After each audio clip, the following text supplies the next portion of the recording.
அத்தியாயம் 10. அன்று பேசிய பின் மீண்டும் சில நாட்கள் ஜெகன் சாருவை தொல்லை செய்யவில்லை. அவளுக்கான நேரம் கொடுத்து ஒதுங்கியே இருந்தான். ஆனால் வேலை சம்பந்தமாக பேசும்போது கூட தன் மீது அழுத்தமாக படிந்து மேலும் அவன் கண்கள் அவன் அப்படியே விட்டுவிட மாட்டான் என்று சாருவிற்கு உணர்த்தியது. அன்றைய மதிய உணவு நேரத்தில் மீண்டும் அவளை பார்க்க வந்தான் ஜெகன். முக்கால்வாசி அவள் உண்டு முடித்திருப்பதை கவனித்துவிட்டுத்தான் வந்தான். அன்றைக்கென்று பார்த்து காலை தாமதமாகி விட்டதால் அவள் வீட்டிலிருந்து உணவு எடுத்து வரவில்லை. இன்ஸ்டிடியூட் கேண்டீனுக்கு சாப்பிட வந்திருந்தாள். பொதுவாக இதுபோல வரும்போது அபியுடன் வருவதுதான் அவள் வழக்கம். இப்போது அபி இல்லாததால் வேறு யாரையும் அழைக்க மனமில்லாமல் தனியாகவே வந்துவிட்டாள். சற்று ஓரமாக இருந்த டேபிளில் அவள் அமர்ந்திருந்தது ஜெகனுக்கும் இன்னும் வசதியாக போயிற்று. நேராக அவள் அருகில் இருந்த இருக்கையில் வந்து அவன் அமர, திடீரென அவன் வந்து அமர்ந்ததில் சாருவிற்கு சாப்பிட்ட உணவு புறையேறிவிட்டது. அதில் வேகமாக அவள் இரும அங்கிருந்த தண்ணீரை எடுத்து சிறு புன்னகையோடு அவளிடம் நீட்டினான் ஜெகன். மறுப்பில்லாமல் சாரு அதை வாங்கிக் கொள்ள, என்ன பார்த்தா பேய பார்த்தது போல குடுக்கிற ரியாக்ஷனை எப்பதான் மாத்த போற சாரு? சிறு சிரிப்போடு ஜெகன் கேட்க, அதற்குள் சுதாரித்திருந்த சாரு, என்ன செய்யறது, ஒவ்வொரு முறையும் உங்களை பார்க்கும்போது அப்படித்தானே தோணுது என்றால் அவனை அழுத்தமாக பார்த்து கொண்டே. அதில் உள்ளுக்குள் வலித்தாலும் வெளியே சிரித்த முகத்துடனே அவளை எதிர்கொண்டவன், சரிதான் சாரு, ஒரு காலத்துல பேயா இருந்தேன்தான், இப்போ மனுஷனா மாறிட்டேன், நீதான் நம்புற வழிய காணும் மென்மையாகவே கூறினான் ஜெகன். நம்பி ஆக போறது ஒன்னும் இல்ல என சட்டென சாருவிடம் இருந்து பதில் வர, அதில் ஒரு நொடி இறுகி மீண்டும் பழைய நிலைக்கே திரும்பி விட்டான் ஜெகன். சாப்பிட்டு முடிச்சாச்சா? சம்பந்தமே இல்லாமல் அவன் கேள்வி கேட்க, அதில் என்னவென்றே புரியாமல் முதலில் விழித்தவள் பின் நிதானித்து, இன்னும் கொஞ்சம் இருக்கு என்றால் தன் முன் இருந்த பிளேட்டை பார்த்து கொண்டே. தேங்க் காட் என கூறிக்கொண்டே அவள் தட்டை தன்புறம் இழுத்து அவன் பாட்டிற்கு சாப்பிடத் தொடங்க, ஐயோ இது என்னோட எச்சில் என தட்டை தன்புறம் இழுக்க முயன்றாள் சாரு. அவள் செயலை முன்பே யூகித்து தட்டை இறுக்கமாக பற்றி இருந்த ஜெகன் அவள் கையை தன் ஒரே கையால் நகர்த்தி விட்டான். ஏன் பொண்டாட்டி எச்சில் தானே, நான் சாப்பிடலாம், தப்பில்ல என்று கூறியவன் அவள் பதிலுக்காக காத்திருக்காமல் சாப்பிடத் தொடங்கிவிட, ஜெகன் இது டூ மச் என்றவள் சங்கடத்தோடு சுற்றும் முற்றும் பார்த்தாள். யாராவது பார்த்தா என்ன நினைப்பாங்க என அவள் அவஸ்தையோடு முணுமுணுக்க, அதில் தானும் ஒரு முறை சுற்றி பார்த்தவன், இருக்கிறதே 4 பேரு, அதுல யாரும் நம்மள கவனிக்கல சாரு, அப்படியே யாராவது கேட்டாலும் நீ என் மனைவின்னு சொல்லிட போற, சிம்பிள் என தோலை குலுக்கிக் கொண்டே அவன் அடுத்த வாய் உணவை உண்ண, அவன் செயலில் சாருவின் பொறுமை காற்றில் பறந்தது. மனைவின்னு சொல்லக்கூடாது ஜெகன், சின்ன வீடுன்னு சொல்லணும். அழுத்தமாக அவனை பார்த்து கொண்டே கோபத்தோடு சாரு கூற, சாப்பிட்டு கொண்டிருந்தவன் கைகள் தானாக நின்றது. கண்களில் நிறைந்து விட்ட வலியுடன் அவளை நிமிர்ந்து பார்த்தவன், நான் நேத்துல இருந்து சாப்பிடல சாரு, பயங்கர பசி, நீ இப்படி எதுவும் பேசிக்கிட்டே இருந்தா இத கூட என்னால சாப்பிட முடியாது, சொல்லு சாப்பிடவா வேண்டாமா? தன் இருக்கையில் சாய்ந்து கொண்டு அமைதியாக கேட்டவன் கண்கள் என்னவோ அவள் வார்த்தையை தாங்காமல் லேசாக கலங்கிதான் இருந்தது. சாருவிற்கு அதற்கு மேல் எதுவும் பேச மனம் வரவில்லை. சாப்பிடுங்க என்று விட்டு அவள் அமைதியாகிவிட, அவள் மிச்சம் வைத்திருந்த சாப்பாட்டை முழுதாக சாப்பிட்டு முடித்தான் ஜெகன். சாப்பிட்டு முடித்ததும் தட்டை எடுத்துக்கொண்டு எழுந்தவன், போயிடாத சாரு, உங்கூட பேசதா வந்த, கை அலம்பிட்டு மீண்டும் இங்கேயே வா என்று விட்டு தட்டுடன் நகர்ந்து விட்டான். தட்டை அதற்குரிய கடையில் வைத்திருந்த பக்கெட்டில் போட்டவன் தானும் கை அலம்பிக்கொண்டு மீண்டும் அதே டேபிளுக்கு வந்தான். சாருவும் அவன் கூறியது போலவே வந்து அமர்ந்திருந்தாள். எனக்கு மதுவை பார்க்கணும் சாரு. எந்த மேல்பூச்சும் இல்லாமல் நேரடியாக ஜெகன் விஷயத்திற்கு வர சாருவிற்குத்தான் மீண்டும் கோபம் ஏகத்திற்கும் எகிரியது. எனக்கு விருப்பம் இல்லைன்னு எத்தனை முறை சொல்றது சார்? அழுத்தமாக சாரு கேட்க, அவளை இப்போது எந்த உணர்வுமற்று பார்த்தவன், எனக்கு பார்க்கணும் சாரு, அதுக்காக நீ என்ன சொன்னாலும் நான் செய்யறேன், ஆனா பார்க்கணும். அவளை விட அழுத்தமாக அவனிடமிருந்து பதில் வந்தது. அதில் சாருவின் கோபம் மேலும் ஏற, ஓ என்ன சொன்னாலும் செய்வீங்களா என்றால் ஒரு மாதிரி குரலில். அதில் ஏதோ விபரீதமாக சொல்ல போகிறாள் என்று புரிந்துவிட்டாலும், கண்டிப்பா என்றான் ஜெகன் அமர்த்தலாகவே. அவன் பதிலில் முகம் சிவக்க அவனை பார்த்தவள் சுற்றியும் ஒருமுறை பார்க்க அந்த டேபிளில் வைத்திருந்த சில்லி சாஸ் அவள் கண்களில் தட்டுப்பட்டது. ஒரு சிறிய கப்பில் பச்சை மிளகாய் சாஸ் அந்த டேபிளில் எப்போதுமே இருக்கும். அதை அவன் புறம் தள்ளியவள், இதே போல ஒரு 10 கப் சாப்பிடுங்க, அப்புறம் யோசிக்கிறேன் என்றவள் அவன் செய்ய மாட்டான் என்ற நம்பிக்கையில் வேகமாக எழுந்து சென்று விட்டான். ஜெகனும் அவளை தடுக்கவில்லை. தன் இருக்கைக்கு வந்து அமர்ந்தவள் வேகமாக சில மூச்சுக்கள் எடுத்துத்தான் தன்னை சமன் செய்து கொண்டாள். எப்ப பாரு குழந்தைய பார்க்கணும்னு உயிரை வாங்கிக்கிட்டு, இப்போ தன்னோட உடல் நோகுனதும் பாசம் காத்து வாங்க போயிடுச்சு போல என எரிச்சலோடு நினைத்து கொண்டவள் தன் வேலையை தொடர்ந்தாள். ஒரு அரை மணி நேரம் சென்றிருக்கும். சாருவிற்கு போனில் தன் அறைக்கு வருமாறு அழைத்தான் ஜெகன். இவனுக்கு வேற வேலையே இருக்காதா என சலித்துக் கொண்டேதான் அங்க வந்து சேர்ந்தாள் சாரு. ஆனால் உள்ளே வந்தவள் அவன் மேசை மீது இருந்த பொருளை பார்த்து அதிர்ந்து விட்டாள். ஆம், அவன் மேஜை மீது தட்டில் பல கப்பில் சில்லி சாஸ் இருந்தது. உட்காரு சாரு என சாதாரணமாகவே ஜெகன் கூற, அதிர்ச்சியில் எந்த பதிலும் கூற தோன்றாமல் அமைதியாக அமர்ந்திருந்தாள் சாரு. அவள் அவனையே பார்த்து கொண்டிருக்க தானும் அவளை பார்த்து கொண்டே முதல் கப்பை கையில் எடுத்தான் ஜெகன். அவள் என்னவென்று யோசிக்கும் முன்னே அதை முழுதாக தன் வாயில் சரித்திருந்தான். சில்லி சாஸ் காரம் தொண்டையிலிருந்து குடல் வரை எரிய தானாக சிவந்து போன கண்களை அழுத்தமாக மூடித்திருந்தவன் அடுத்த கப்பை கையில் எடுக்க சாருவிற்கு அப்போதுதான் சுய நினைவே வந்தது.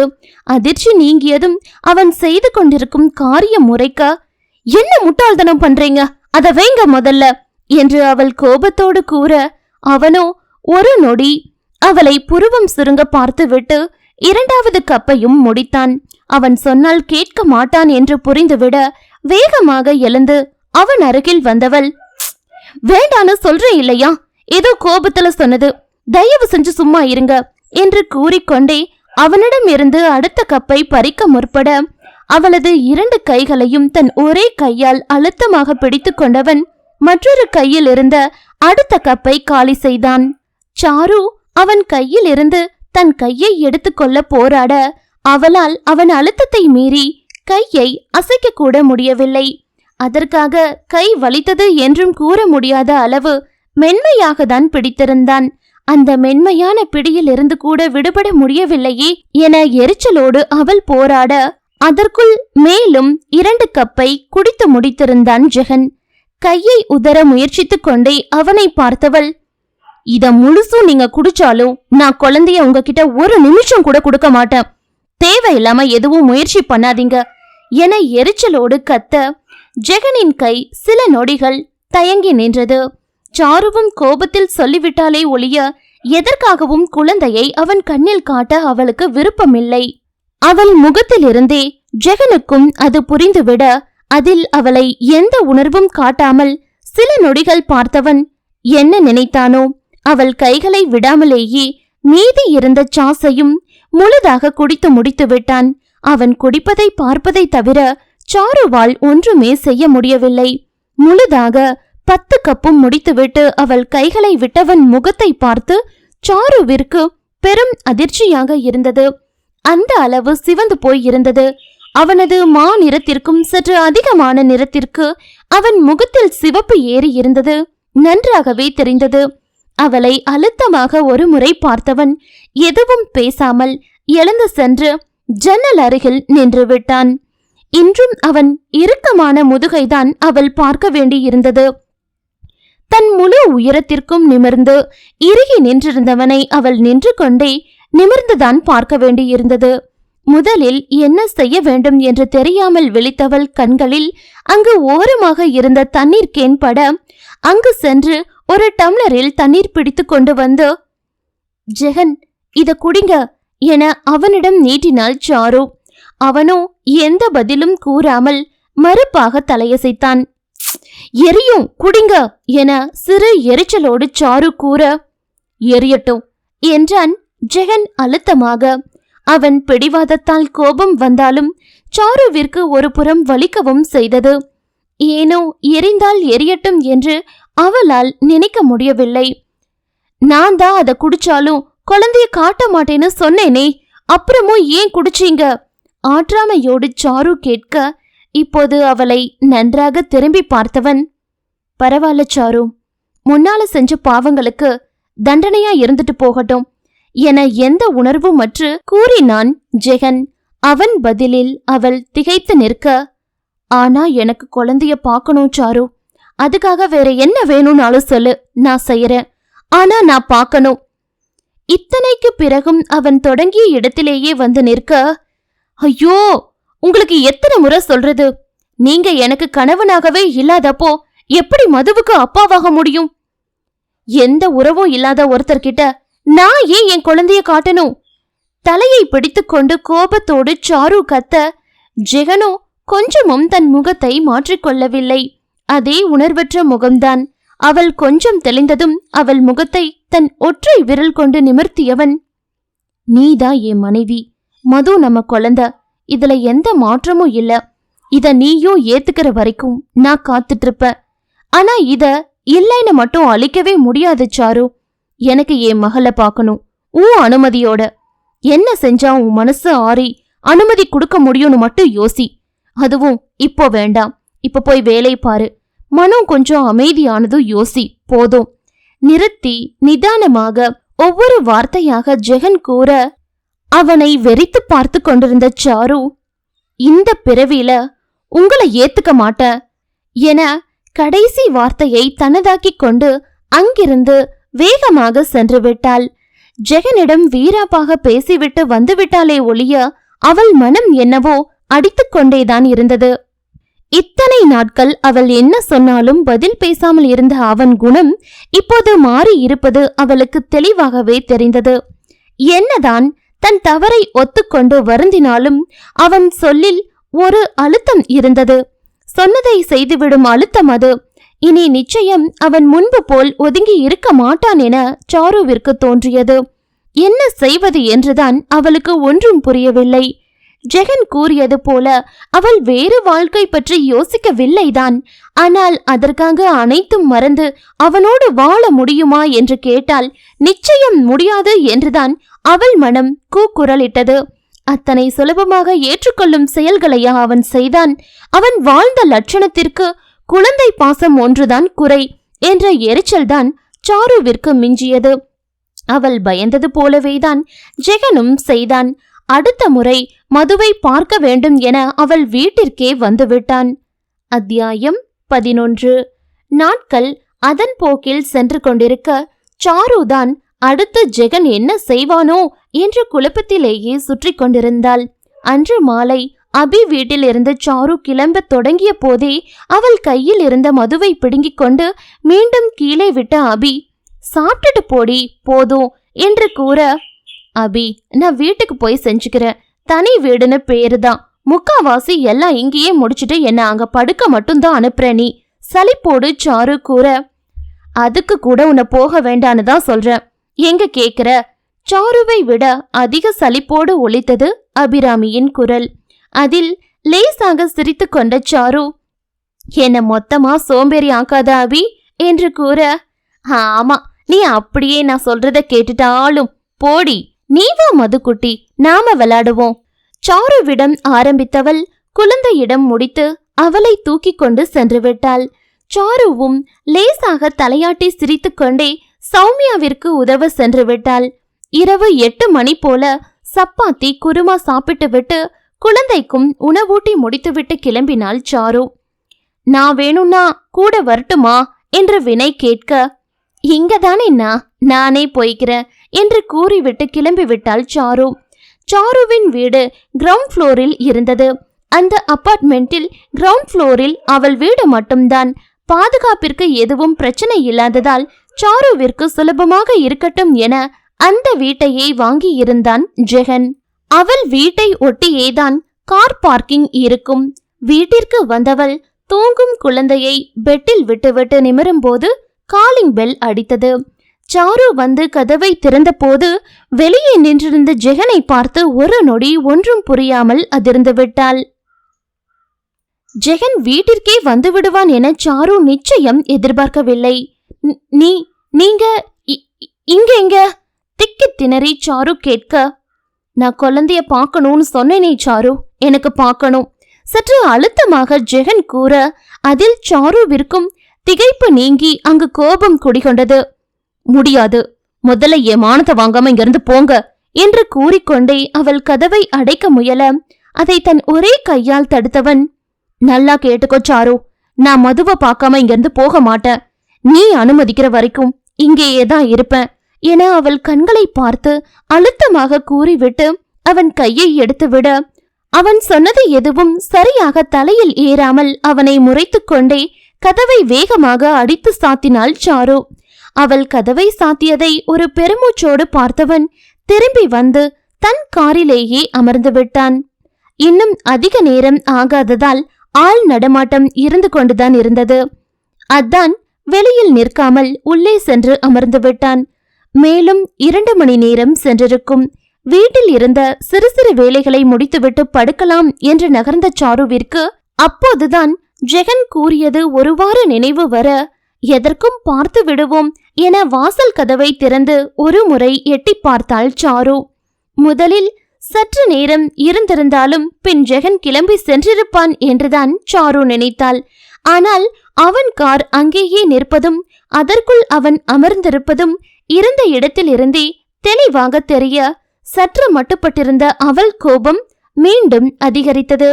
வேகமாக சாரு அவன் கார் அருகில் வர கார் கண்ணாடி வழியாக ஏற்கனவே அவள் வருவதை பார்த்துவிட்ட ஜெகன் அவள் பக்கத்தில் வந்ததும் கதவை திறந்து விட்டான். வெளியே நின்று தன் கோபத்தை காட்ட முடியாது என்பதால் அவளும் உள்ளே ஏறி அமர்ந்து விட்டாள். உங்களுக்கு என்னதான் பிரச்சனை? ஒரு முறை சொன்னா புரியாதா? இப்படி நான் தங்கி இருக்க இடத்துக்கு வந்து என் மானத்தை வாங்கி என தெருவில் நிக்க வைக்க ஆசையா?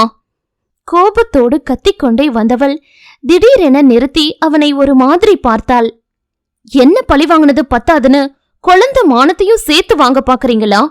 சந்தேகத்தோடு சாரு கேட்க தன் உணர்வுகளை கட்டுப்படுத்துவது ஜெகனுக்கு பெரும் பாடாக இருந்தது.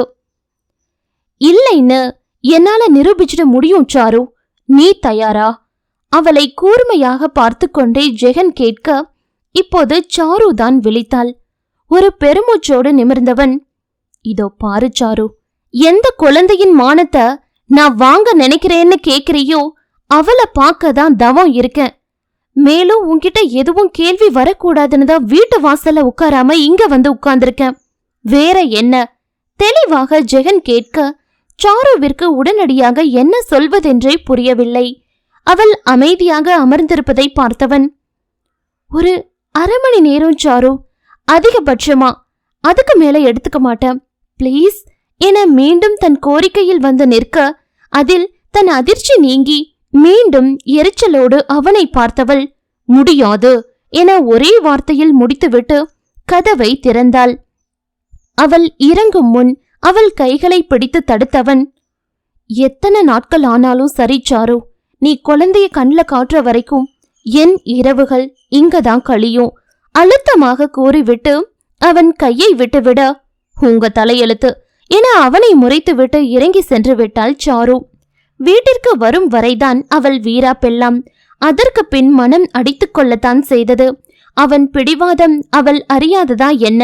மது அருகில் வந்து படுத்தவளுக்கு அத்தனை சுலபத்தில் தூக்கம் வரவில்லை. எப்படியோ கண்ணயர்ந்து விட்டாள். மீண்டும் திடீரென முழிப்பு வந்து எழுந்தவளுக்கு முதலில் ஒன்றும் புரியவில்லை.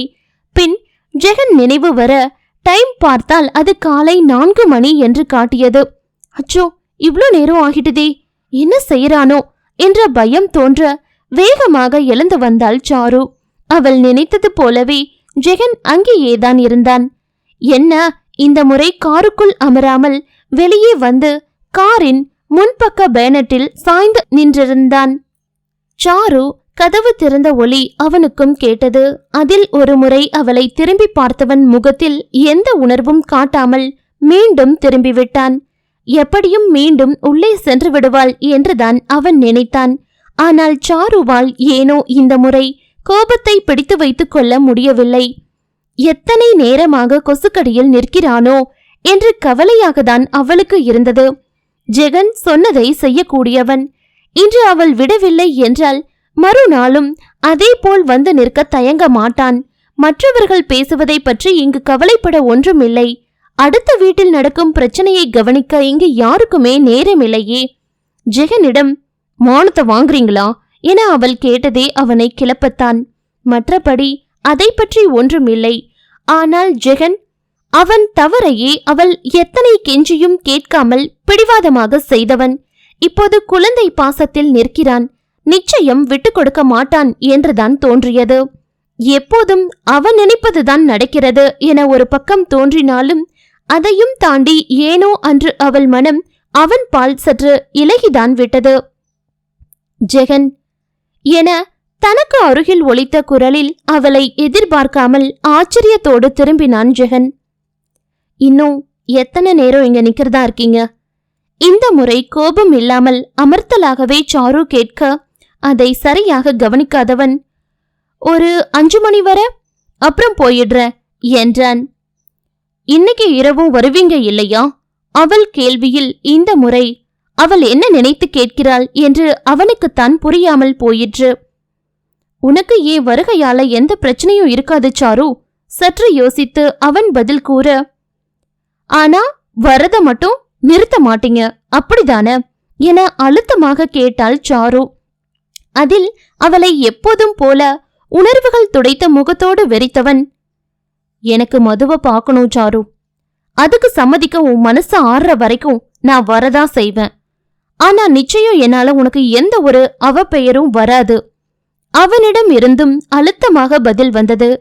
அவன் இதைதான் சொல்லுவான் என்று அவளுக்கும் தெரியும் தான். இருந்தும் கடைசி முயற்சியாகத்தான் பேசி பார்த்தாள். அதுவும் அவள் எதிர்பார்த்தது போலவே தோல்விதான்.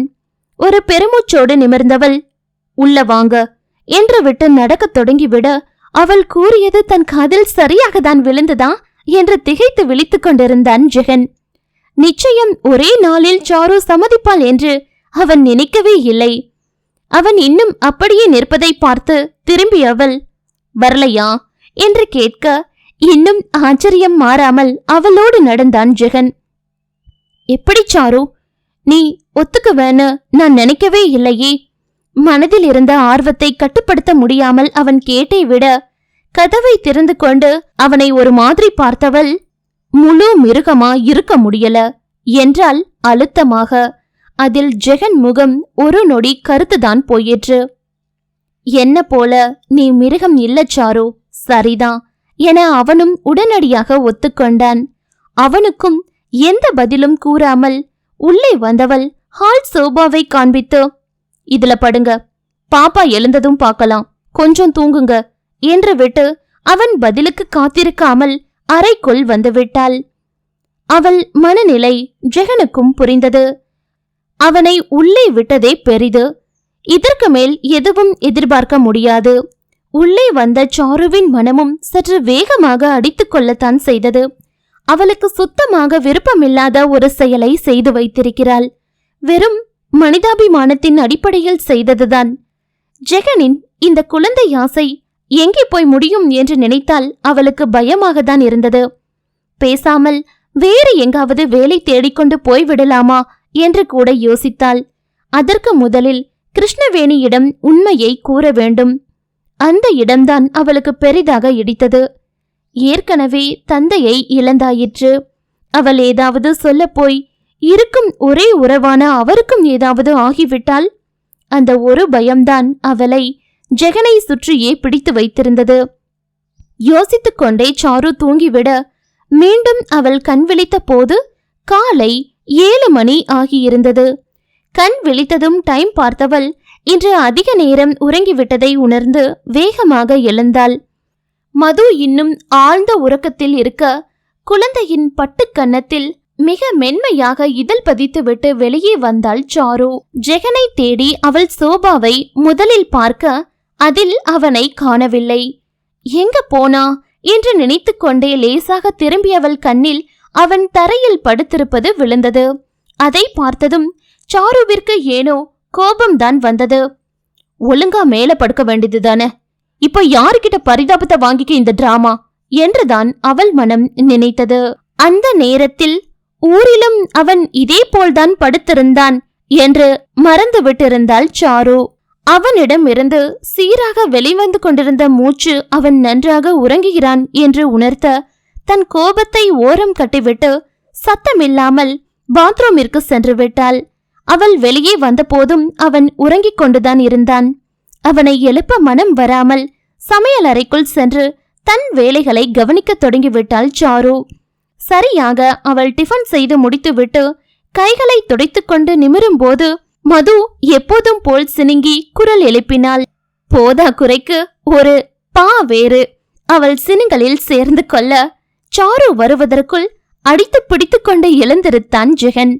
எழுந்து அமர்ந்தவன் ஒரு நொடி கண்களை வேகமாக கசக்கிக் கொண்டு சுற்றி பார்க்க, என்ன ஆச்சு என்றாள் சாரு. பான்னு மது கூப்பிட்டது போல கனவா இருக்கும்னு நினைக்கிறேன். குழந்தை எழுந்துட்டாளா? தனது சந்தேகத்திற்கான விடையை தானே கூறிக்கொண்டு வேறு கேள்வியோடு ஜெகன் எழுந்து கொள்ள சாருவிற்குத்தான் ஒரு நிமிடம் என்ன சொல்வதென்றே தெரியவில்லை. மது அழைத்தது உண்மைதான் என்று கூற மனம் வராமல், எழுந்துடுவா, ஃப்ரெஷ் ஆகிட்டு வாங்க என்று மட்டும் கூறி வைத்தாள் சாரு. ஜெகன் ஃப்ரெஷ் ஆகி வந்தபோது சாரு கூறியது போலவே மது விழித்திருந்தாள். பாத்ரூமில் இருந்து ஜெகன் வெளியே வந்த போதே ஏதோ பிதற்றிக் கொண்டிருந்த மகள் சத்தம்தான் அவன் காதில் விழுந்தது. அதில் வேகமாய் அவன் சாரு அறைக்குள் வர அங்கு கண்ட காட்சியில் அதில் இடைப்புக மனமில்லாமல் அப்படியே நின்று விட்டான் ஜெகன். சாரு மதுவை கையில் வைத்திருக்க அவள் முகத்தில் ஏதோ விளையாண்டு கொண்டு தன் பொக்கை வாயை திறந்து அழகாய் சிரித்துக் கொண்டிருந்தது குழந்தை.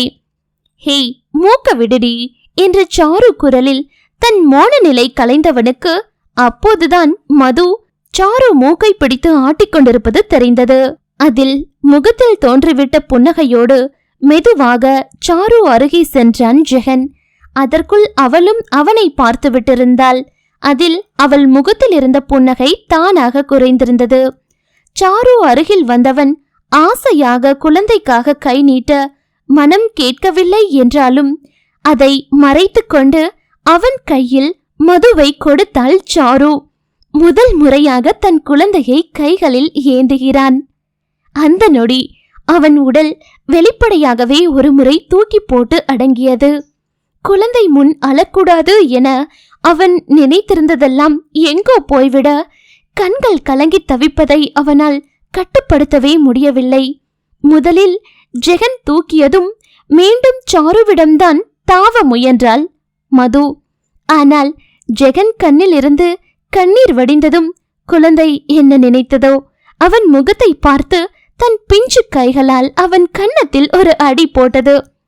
தந்தை கண்ணீரை துடைக்க முயற்சித்தாலோ அவன் செய்த பாவத்திற்காக அவனை அடித்தாலோ அதை அந்த பிஞ்சு மனம் மட்டுமே அறியும்.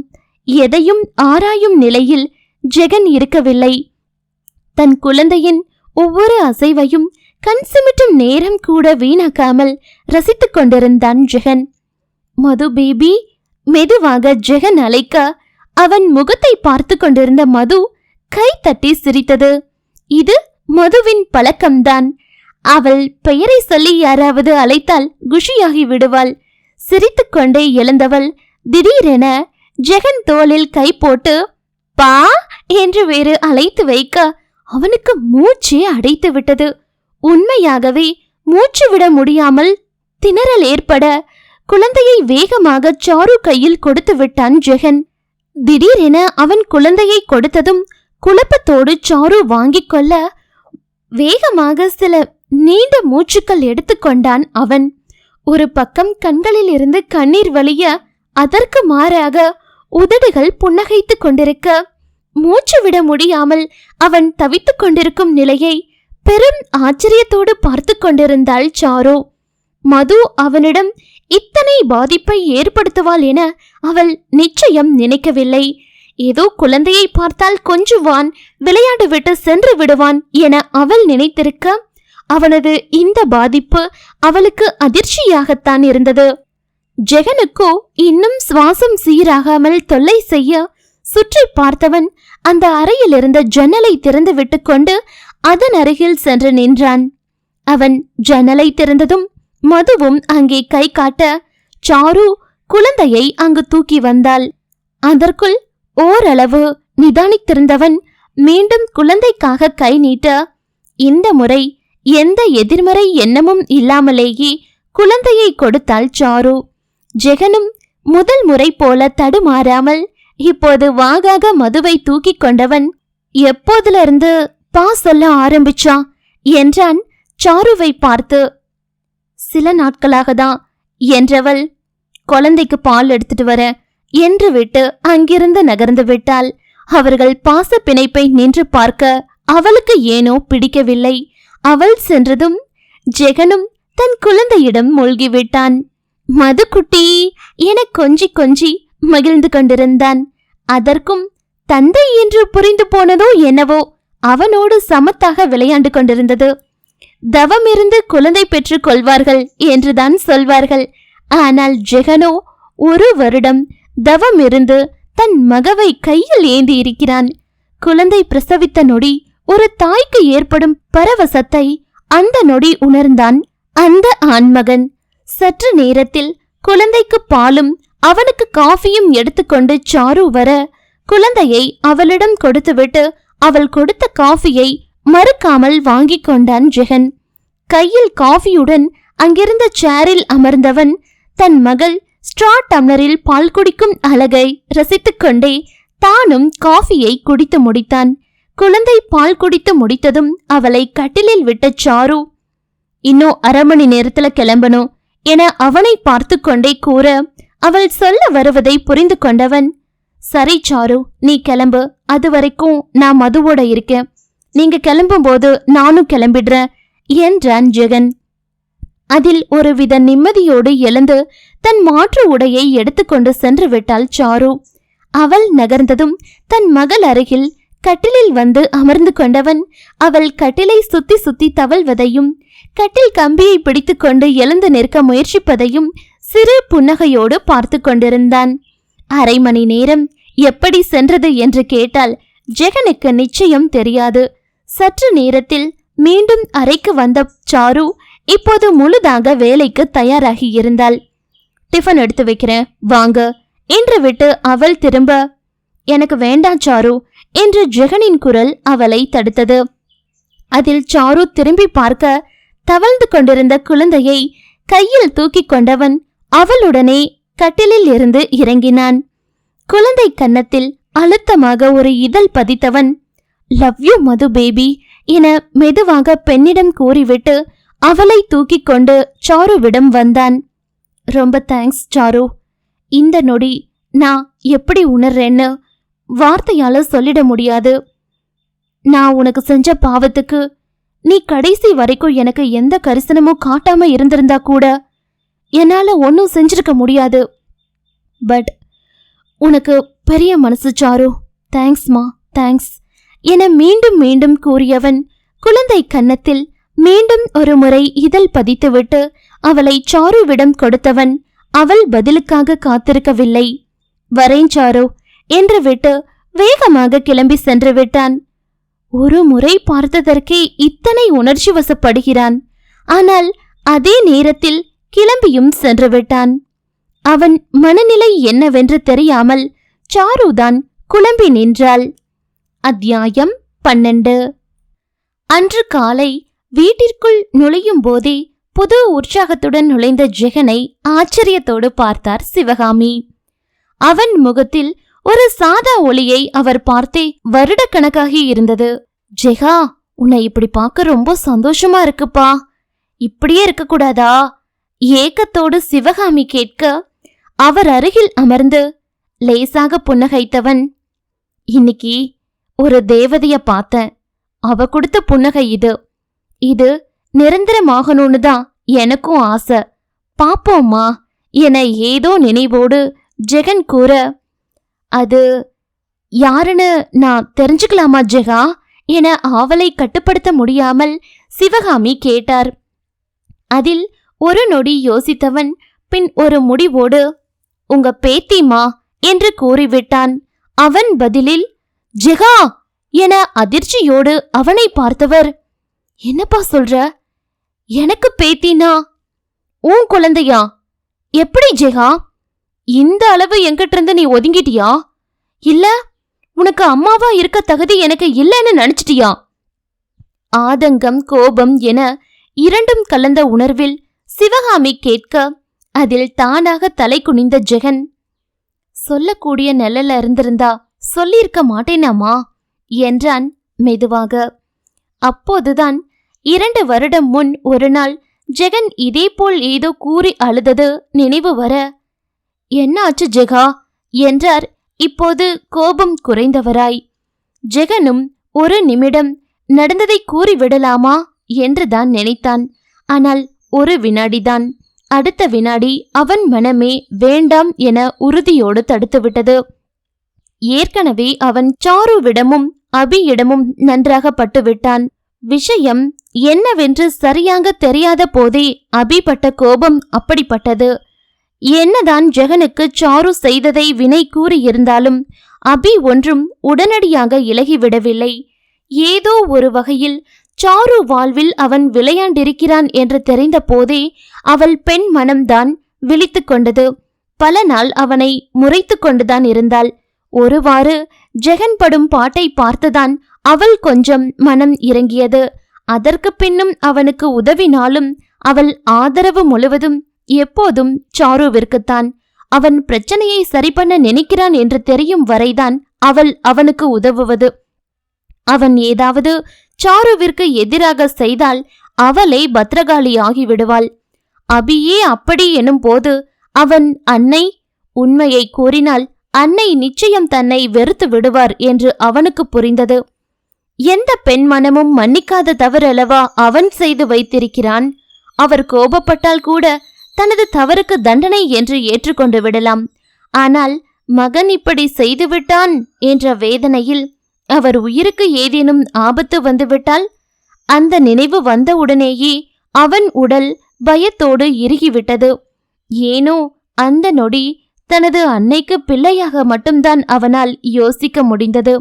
முழுமையாக உண்மையாக கிடைத்து கொண்டிருக்கும் அன்னை அன்பையும் உயிரையும் இழக்க அவனுக்கு மனம் வரவில்லை.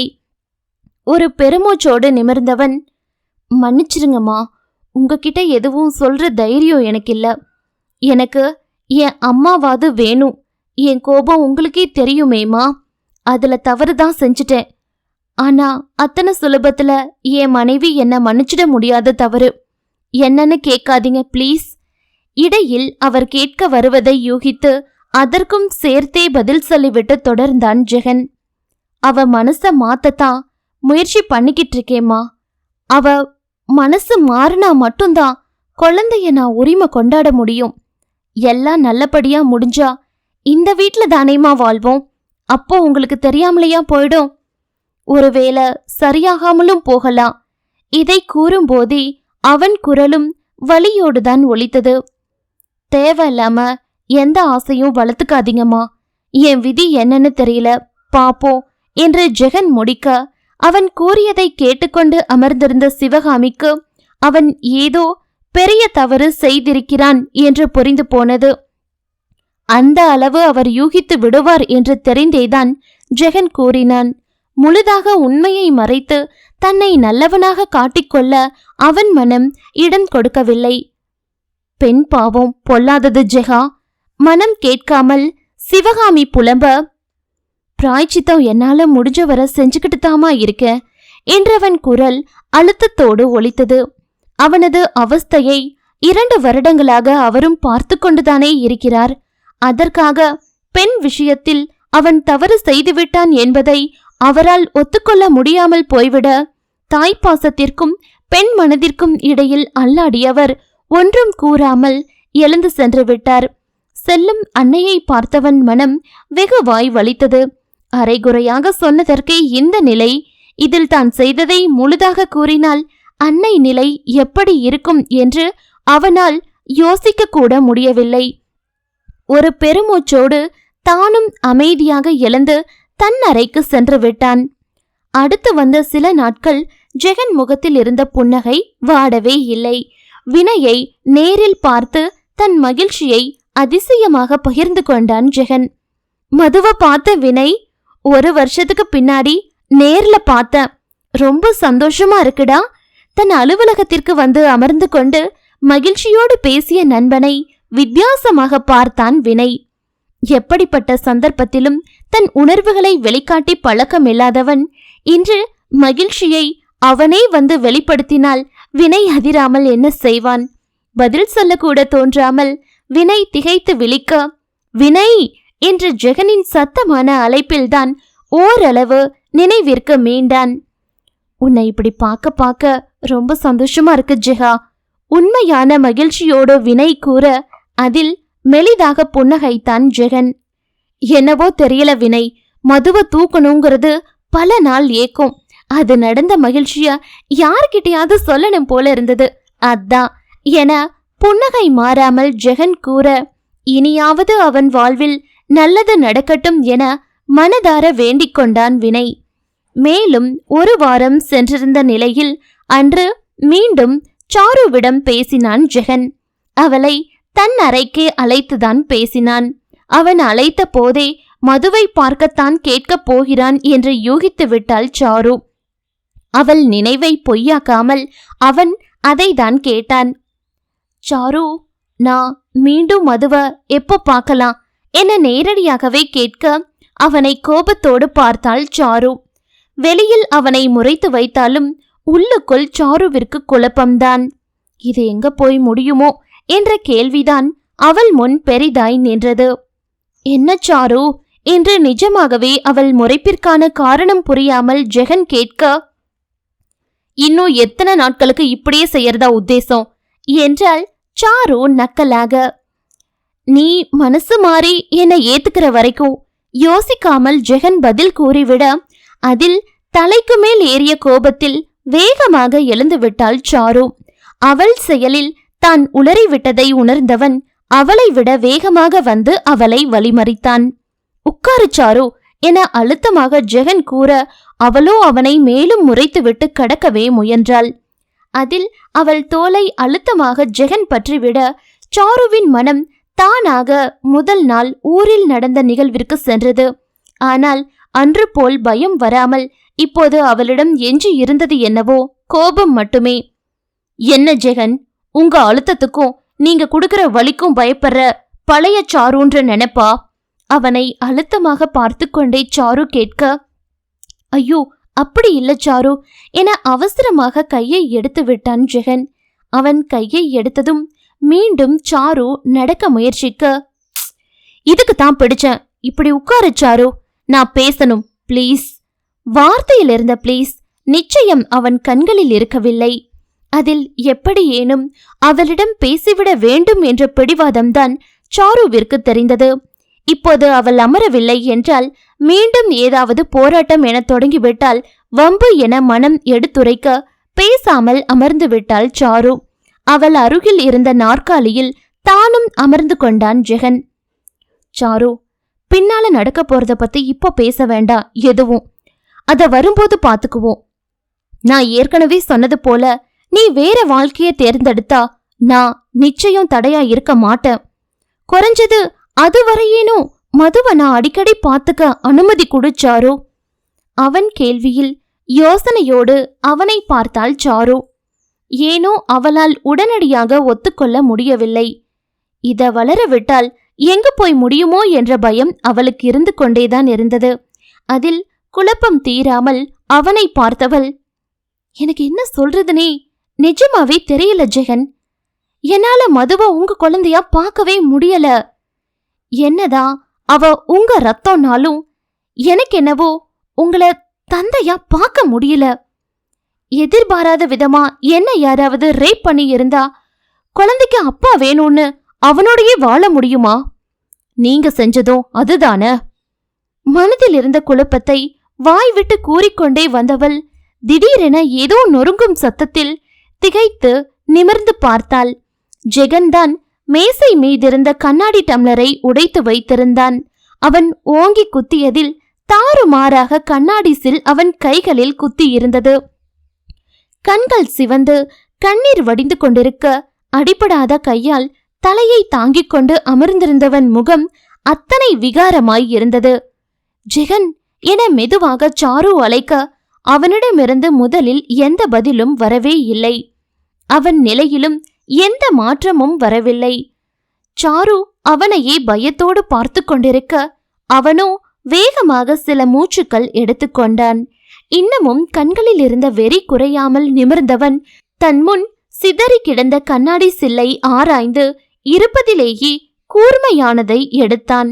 அவன் என்ன செய்கிறான் என பதட்டத்தோடு சாரு பார்த்து கொண்டிருந்த போதே அதை வைத்து வேகமாக தன் கை நரம்பை கிழித்து விட்டான். ஒருமுறை கிழித்தவனுக்கு அது போதவில்லை போல மீண்டும் ஒரு முறை கிழிப்பதற்காக அவன் வேகமாக கையை ஓங்க அப்போதுதான் ஒருவாறு சுய நினைவிற்கே மீண்ட சாரு வேகமாக அவன் கைகளை பிடித்தாள். ஜெகன், என்ன பண்றீங்க? சும்மா இருங்க என அவள் சற்று சத்தமாகவே கத்த அவளிடமிருந்து கையை வேகமாக உருவ முயற்சித்தவன், விடு சாரு, நான்லாம் உயிரோடு இருக்கக்கூடாது. வாழ தகுதியே இல்லாத பிறவி சாருனா, நான் செத்து தொலைக்கிறேன், விடு என கத்தியவன் வேகமாக கையையும் இழுத்து விட தன் வார்த்தைகள் அவன் மனதை பெரிதாக பாதித்து அவன் சுயத்தையே இழக்க வைத்து விட்டது என சாருவிற்கு புரிந்தது.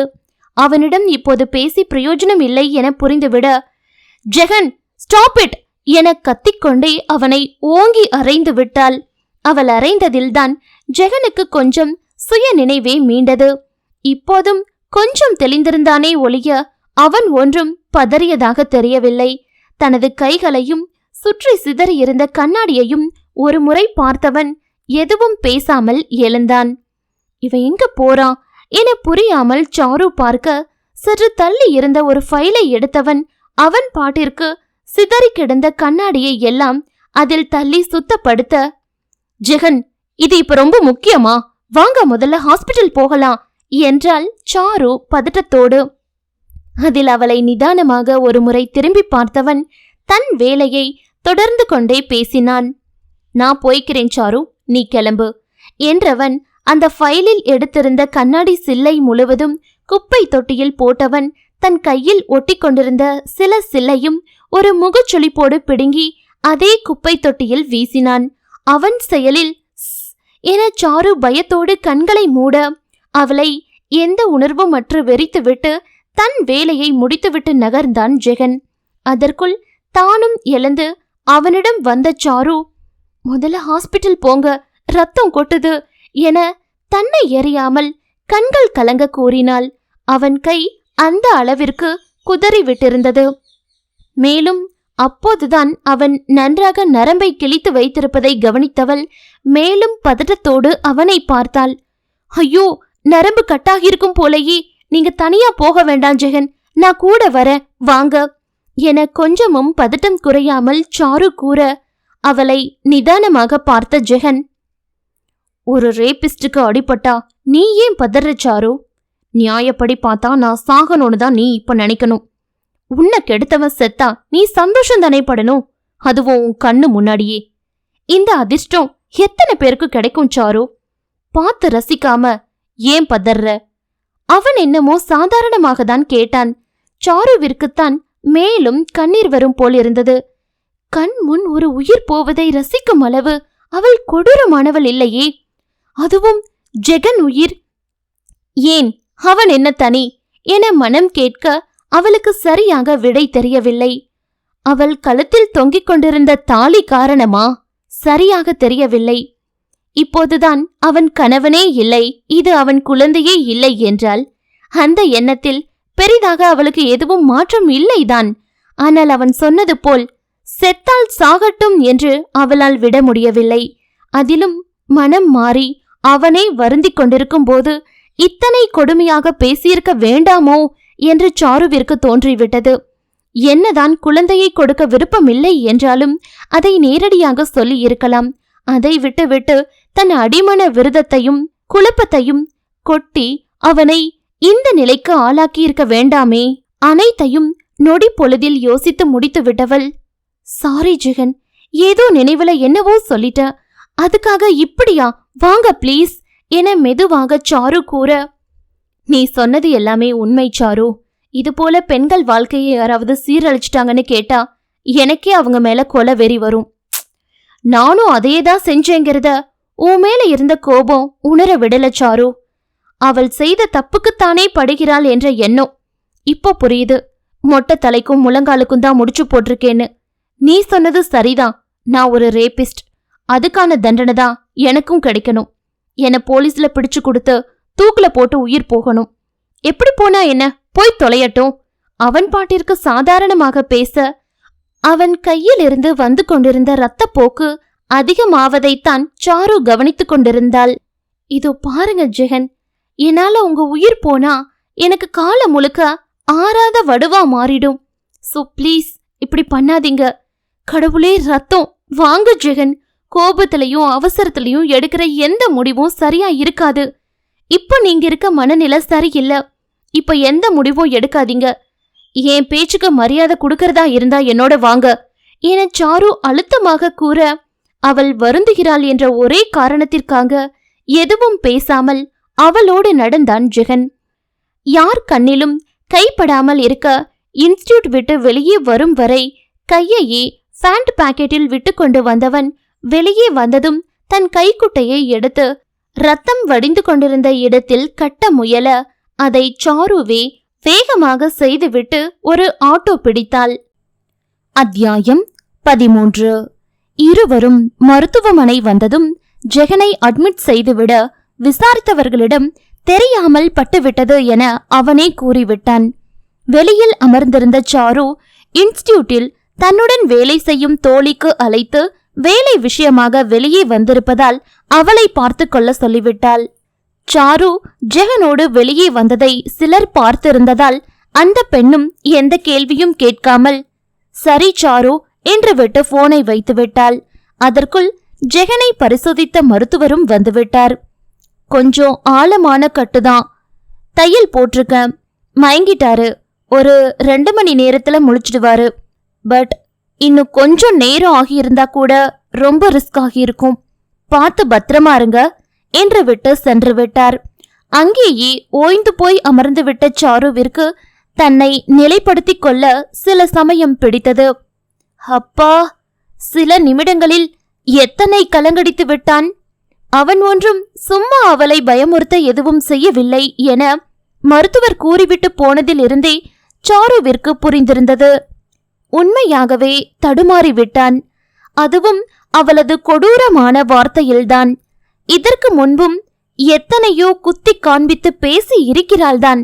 அப்போதெல்லாம் ஒன்று அமைதியாக கடந்து விடுவான், இல்லை மிஞ்சி மிஞ்சி போனால் ஏதாவது பதில் சொல்லுவான், அதுவும் மென்மையாகத்தான். இன்று தன்னிலை மீறி அவன் நடந்திருக்கிறான் என்றால் அந்த அளவு தன் பேச்சு அவன் மனதை பாதித்து விட்டது என சாருவிற்கு புரிந்தது.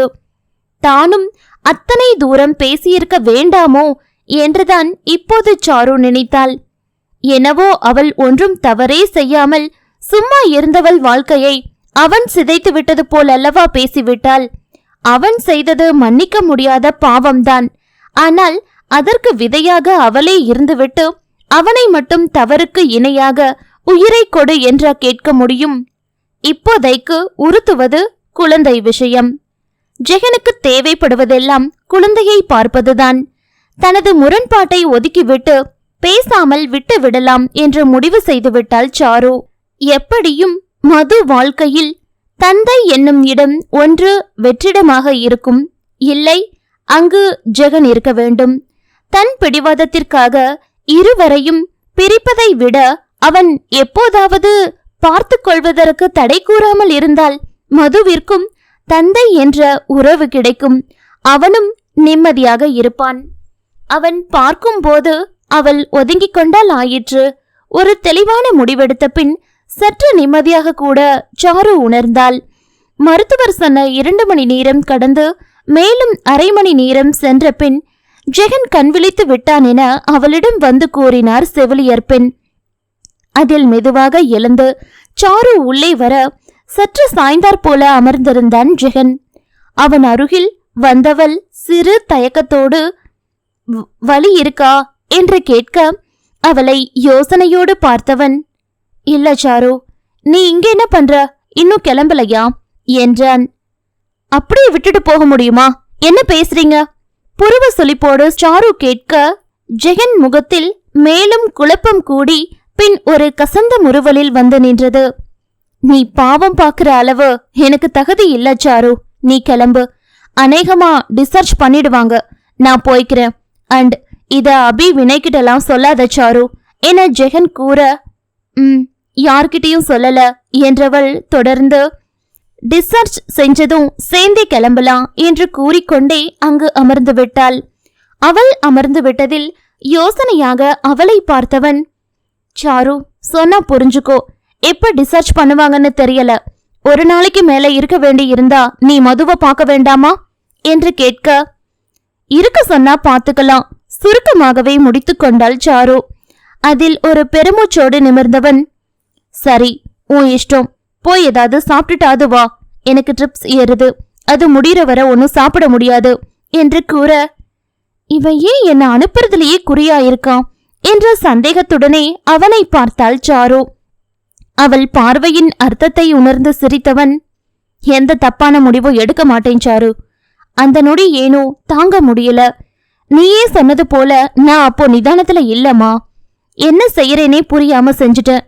சுலபமா உயிரை விடுறதுல எனக்கு விருப்பம் இல்ல சாரு அழுத்தமாக ஜெகன் கூற, அவன் குரலில் தன் மனநிலையை அவளுக்கு புரிய வைக்கும் அழுத்தத்தையும் தாண்டி வேறு ஏதோ இருந்ததோ என சாருவிற்கு சந்தேகமாக இருந்தது.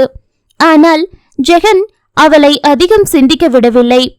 பயப்படாம போ சாரு, தெம்பா இருந்தா தானே நான் மறுபடியும் மதுவை பார்க்கணும்னு கேட்கும்போது என்னோட போராட முடியும்.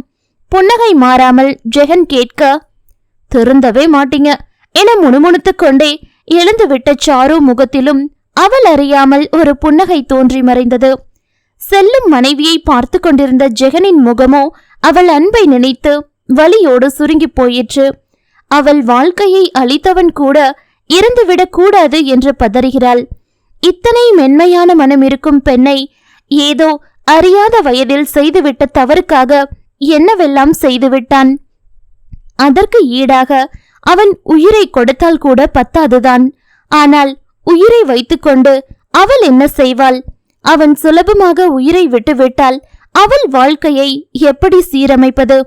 சாரு அவனை மன்னிக்கிறாளோ இல்லையோ, எப்படியேனும் அவளை தன்னோடு வைத்து ஒரு நல்ல வாழ்க்கையை அவளுக்கு கொடுக்க வேண்டும் என்றுதான் ஜெகன் நினைத்திருந்தான். இப்போதும் அவனுக்கும் அதே எண்ணம்தான். அவள் என்று மன்னிக்கிறாளோ அன்று மன்னிக்கட்டும், அதுவரை போராட வேண்டுமே ஒழிய இனி இதுபோல் உணர்ச்சி வசத்தில் எந்த தவறான முடிவும் எடுக்கக்கூடாது என்று தெளிவாக முடிவெடுத்துக் கொண்டான் ஜெகன். அவனை பரிசோதிக்க வந்த மருத்துவரிடம் அன்றே தன்னை டிஸ்சார்ஜ் செய்துவிடும்படி பிடிவாதமாக கூறிவிட்டான். சாரு வந்தபோது மருந்தின் வீரியத்தில் அவன் மீண்டும் தூங்கி இருக்க அங்கிருந்த மற்றொரு கட்டிலில் அமர்ந்து பேசாமல் தன் போனை பார்க்க தொடங்கிவிட்டாள். சற்று நேரத்தில் ஜெகன் விழித்ததும் இருவரும் மருந்து மாத்திரை வாங்கிக் கொண்டு கிளம்பிவிட்டன. இருவரும் மீண்டும் இன்ஸ்டிடியூட் அடைந்த போது தன் கார் வரை வந்து நின்ற ஜெகன், ஓகே சாரு, தேங்க்ஸ், நான் கிளம்புறேன், நீயும் பார்த்துப்போ என்று விட்டு காரை திறக்க திரும்ப, மதுவை பார்க்க வேண்டாமா என்றாள் சாரு. அவள் கேள்வியில் அதிர்ந்து திரும்பியவன் தன் காதில் சரியாகத்தான் விழுந்ததா என்ற சந்தேகத்தோடு அவளை பார்க்க, சரியாதான் கேட்டீங்க என்றால் சாரு முகத்தில் முயன்று எந்த உணர்வும் காட்டாமல். உனக்கு சம்மதம்னா கண்டிப்பா பார்க்கணும் சாரு, ஆனா உனக்கு கஷ்டம்னா வேண்டாம். குழந்தைய நான் அணுகாம இருக்கிறது எனக்கான தண்டனைனா தாராளமா ஏத்துக்கிறேன். ஆனா உன்னையும் மதுவையும் சுத்திதான் இருப்பேன், அதை மட்டும் உன்னால தடுக்க முடியாது. ஏக்கம், வலி, அழுத்தம் என எல்லாம் கலந்த குரலில் ஜெகன் கூற, பேசாம இரே என்று விட்டு விடலாமா என்றுதான் சாரு நினைத்தாள். ஆனால் ஏனோ மனம் வரவில்லை. அவன் குழந்தை பாசத்தையும் குற்ற உணர்வையும் எல்லை வரை பார்த்து விட்டாள். அதற்கு மேலும் மனசாட்சி இல்லாமல் நடந்து கொள்ள அவளுக்கு மனம் வரவில்லை. இன்னைக்கு ரெஸ்ட் எடுங்க, இந்த சண்டை வீட்டுக்கு வாங்க என்றவள் அதற்கு மேல் நிற்காமல் வேகமாக நகர்ந்து விட்டாள். அவள் கூறிவிட்டு செல்வதை அவன் கிரகித்துக் கொள்வதற்கு முன்பாகவே சாரு சென்று விட்டாள். அவளுக்கு வந்திருப்பது வெறும் பரிதாபம்தான் என ஜெகனுக்கும் புரிந்தது. ஏதோ ஒன்று தன் உயிர்களை நெருங்க அவனுக்கு ஒரு வாய்ப்பு கிடைத்தால் சரிதான் என்று நினைத்து கொண்டு கிளம்பிவிட்டான். இன்னும் ஞாயிற்றுக்கிழமைக்கு 3 நாட்கள் இருந்தது. அந்த 3 நாளை ஓட்டுவதற்குள் ஜெகன் பட்ட பாடு அவனுக்குத்தான் தெரியும். கையில் காயத்தை பற்றி கேட்ட அன்னையிடம் தெரியாமல் பட்டுவிட்டது என்று கூறியவன் மற்றவர்கள் கவனிக்காதவாறு முழுக்கை சட்டையோடுதான் சுற்றினான். ஞாயிற்றுக்கிழமை காலையிலேயே ஜெகன் எழுந்துவிட்டான். சிறு பரபரப்போடு கிளம்பியவன் குளித்து தயாராகி மணியை பார்க்க அதுவோ 8 மணிதான் ஆகிறது என்று காட்டியது. இத்தனை சீக்கிரம் போனா சாருவுக்கு கஷ்டம் என மூளைக்கு உரைத்தாலும் மனம் கேட்க வேண்டுமே. அது என்னவோ எப்போதோ தன் மகளிடமும் மனைவியிடமும் ஓடிவிட்டது. மிகவும் முயன்று அடுத்த 1 மணி நேரத்தை கடத்தியவன் அதற்கு மேல் தாமதிக்காமல் கிளம்பிவிட்டான். உற்சாகத்தோடு கிளம்பி செல்லும் மகனை பார்த்து சிவகாமிக்கு ஒரு புறம் மகிழ்ச்சியாக இருந்தாலும் அன்று அவன் கூறியதை நினைத்து இன்னும் அவர் பிள்ளை மேல் கோபத்துடன் தான் இருந்தார். ஜெகன் சாரு வீட்டை அடைந்த போது அவள் அவனை எதிர்பார்த்தே இருந்ததால் கதவை திறந்துதான் வைத்திருந்தாள். அவன் லேசாக கதவை தட்டியதும் சமையல் அறையிலிருந்து எட்டி பார்த்தவள் வாங்க என்று கூறிக்கொண்டே வந்து கதவை முழுதாக திறந்தாள். அவன் வந்ததும் கதவை சாத்திவிட்டு சாரு திரும்ப ஜெகன் அதற்குள் நடு வீட்டில் அமர்ந்து விளையாண்டு கொண்டிருந்த தன் மகளிடம் சென்றிருந்தான். அதை எந்த உணர்வுமற்ற வெறித்தவள் ஒரு பெருமூச்சோடு மீண்டும் சமையலறைக்குள் புகுந்து கொண்டாள். அங்கு தந்தை மகள் உறவுக்கிடையில் அவள் தேவைப்படவில்லை. ஏதோ காரை வைத்து விளையாண்டு கொண்டிருந்த மது ஜெகன் அங்கு வந்து அமர்ந்ததும் அந்த காரை அவன் மீதே ஓட்ட ஆரம்பித்து விட்டாள். வலது காலை நீட்டி அவன் அமர்ந்திருக்க கையில் இருந்த குட்டி காரை அவள் காலில் ஏற்றியவள் அதை மெதுவாக அவன் கைகள் வரை ஏற்றினாள். ஒரு கையும் கண்களும் காரில் பதிந்திருக்க மற்றொரு கையால் ஜெகனின் தோலை பிடித்துக்கொண்டே அவள் எழுந்து நிற்க குழந்தை விழுந்து விடாமல் அவளை அணைப்பாய் பிடித்து கொண்ட ஜெகன் ஒரு சிறு புன்னகையோடு மகள் விளையாடுவதற்கு ஏற்றவாறு அமர்ந்திருந்தான். சற்று நேரத்தில் கையில் 2 தட்டுடன் வந்த சாரு சாப்பிட்டுட்டு விளையாடுங்க என்று அவன் முன் ஒரு தட்டை நீட்ட எனக்கு வேண்டாம் சாரு என்றான் ஜெகன் நிமிர்ந்து கூட பார்க்காமல். வார்த்துட்டேன் சாப்பிடுங்க. சிறு சலிப்போடு ஒலித்த சாரு குரலை அவன் சரியாக கவனிக்கவில்லை. அவன் கவனம் முழுவதும் குழந்தை மீதளவா இருந்தது. மீண்டும் இல்ல சாரு வேண்டாம் என அவன் மறுக்க ஏன் இந்த ஏழை வீட்ல சாப்பிட மாட்டீங்களா? நான் என்ன குழந்தைய கொஞ்சம் மட்டும் அனுமதி தரப்படணும் ஏதாவது போர்டு மாட்டி வச்சிருக்கேனா? உச்சக்கட்ட கோபத்தோடு சீரலாக ஒலித்த அவள் குரலில்தான் ஜெகன் நினைவுலகிற்கே மீண்டான். ஏற்கனவே அவள் மனம் ஜெகனிடம் குழந்தையை விடுவதை நினைத்து பெரும் குழப்பத்தில் தவித்துக் கொண்டுதான் இருந்தது. அதில் அவன் வேறு ஏதோ குழந்தைக்காக மட்டுமே வந்தது போல அவளை ஊதாசீனப்படுத்தவும் அவள் கோபம் எல்லையை கடந்துவிட வாய்க்கு வந்ததை கத்திவிட்டாள். அவளை நிமிர்ந்து பார்த்த ஜெகனும் நொடியில் அவள் மனதை படித்து விட்டான். தான் பாட்டிற்கு எப்போதும் போல பதில் கூறி வைக்க அது அவளை தவறாக யோசிக்க வைத்து விட்டது என அவனுக்கும் புரிந்தது. அடடா சாரு, எதுக்கு இத்தனை கோபம்? உன்னை கண்டுக்க கூடாதுன்ற எண்ணத்துல சொல்லல, பிராமிஸ் என சிறு புன்னகையோடு அவள் மனதை படித்தது போல ஜெகன் கூற அதில் சற்று ஆச்சரியப்பட்டாலும் அவள் கோபம் என்னவோ குறையவில்லை. தட்டை எதுவும் பேசாமல் அவன் அருகில் வைத்துவிட்டு அவள் பாட்டிற்கு சோபாவில் அமர்ந்து சாப்பிடத் தொடங்கிவிட அவள் கோபம் ஏனோ அவனுக்குத்தான் கஷ்டமாக இருந்தது. மனைவி குழந்தையோடு அவனுக்கு நேரம் கிடைப்பதே அரிது. அதை மகிழ்ச்சியாக இல்லாவிட்டாலும் மன கஷ்டத்தோடு செலவழிக்க அவன் விரும்பவில்லை. அவள் வைத்திருந்த தோசையை எடுத்து சாப்பிட்டு முடித்தவன் தட்டோடு எழுந்து கொள்ள அவனை ஒரு முறை நிமிர்ந்து பார்த்தாள் சாரு. சாப்பிட்டுட்டேம்மா என சிறு புன்னகையோடு அவன் தட்டை காண்பிக்க அதை எந்த உணர்வுமற்று பார்த்துவிட்டு மீண்டும் குனிந்து விட்டாள் சாரு. அதில் மனம் வலிக்க அவளை பார்த்தவன், நிஜமாவே உன்னை ஊதாசனப்படுத்த நினைக்கல சாரு. நான் பொதுவாவே டிஃபன் சாப்பிட்றதில்லம்மா. அந்த நினைவுல தான் சொல்லிட்டேன். கோபப்படாத சாரு ப்ளீஸ் என்று விட்டு அங்கிருந்து நகர்ந்து விட்டான் ஜெகன். அவன் நகர்ந்து சென்றதும் தான் அவன் கூறிவிட்டு சென்றது உரைக்க, இதென்ன புது கதை என்றிருந்தது சாருவிற்கு. அவளை பார்க்க வச்சு மனசாட்சியே இல்லாம சாப்பிட்டுருக்கான். அவகிட்டயே பொய்யா? அதையெல்லாம் மறந்துட்டான் போல என நக்கலாக நினைத்து கொண்டு தானும் உணவை முடித்துக்கொண்டு எழுந்து விட்டாள் சாரு. தட்டை அலம்பி வைத்துவிட்டு ஜெகன் வந்து மீண்டும் மகளிடம் அமர்ந்து விட சில சமையலறை வேலைகளை முடித்து கொண்டு வந்த சாரு, மதுவை குளிப்பாட்டிட்டு வர என்று கூறிக்கொண்டே அவளை தூக்கி சென்று விட ஜெகனும் தன் போனை எடுத்துக்கொண்டு சோபாவில் அமர்ந்து விட்டான். குழந்தையை குளிப்பாட்டி அதற்கு உடை மாற்றிவிட்டு சிறிது நேரம் மடியில் போட்டு சாரு தட்ட மது தூங்கிவிட்டாள். தூங்கும் குழந்தையை கட்டிலில் விட்டுவிட்டு ஜெகனிடம் வந்த சாரு, மது தூங்கிட்டா, நீங்க என கேள்வியோடு நிறுத்த, நான் இங்க தூங்கலாமா என்றான் ஜெகன். அவன் கேள்வியில் ஒரு நொடி யோசித்தவளுக்கு மறுத்து பிரயோஜனம் இருக்க போவதில்லை என்று புரிந்துவிட என்று மட்டும் கூறிவிட்டு திரும்பினாள் சாரு. ஒரு நிமிஷம் என்று ஜெகனின் குரலில் நின்று சாரு திரும்பி பார்க்க, எனக்கு ரசமும் சுட்ட அப்பளமும் சாப்பிடணும் போல இருக்கு, செஞ்சு தர முடியுமா? மெதுவாக அவன் கேட்க அவன் கிளறிவிட்ட நினைவுகளில் அவள் முகம் இறுகியது. அதை கவனித்த ஜெகன் மனமும் வலிக்கத்தான் செய்தது. அவன் வேண்டுமென்றே அவளுக்கு கொடுத்த தண்டனைகள் அப்போது அவளுக்கு எந்த அளவு வலித்ததோ இன்று அவனுக்கு நிச்சயம் அதைவிட பல மடங்கு வலிக்கத்தான் செய்கிறது. அவனால் அதை கடந்து வர முடியாவிட்டாலும் சாரு அதை கடந்தால் நல்லது என்றே அவனுக்கு தோன்றியது. ஆனால் அவளால் அப்படி கடக்க முடியவில்லை போல. அதைவிட நல்லதாவே என் வீட்ல என்னால சமைக்க முடியும் என்று குத்தலாகவே அவளிடமிருந்து பதில் வந்தது. அதில் இன்னமும் அவள் காயங்கள் ஆறவில்லை என புரிந்து கொண்டவன் அதை முயன்று விழுங்கிக் கொண்டே லேசாக புன்னகைத்தான். நான் இல்லைன்னு சொல்லலையே, எனக்கு அதை சாப்பிடணும் போல இருந்தது, அதான் கேட்டேன் என அவன் சுலபமாக முடிக்க, அதற்கு மேல் தன் பேச்சை வளர்க்க விரும்பாதவள் செய்யற என ஒற்றை வார்த்தையில் முடித்துக்கொண்டு நகர்ந்து விட்டாள்.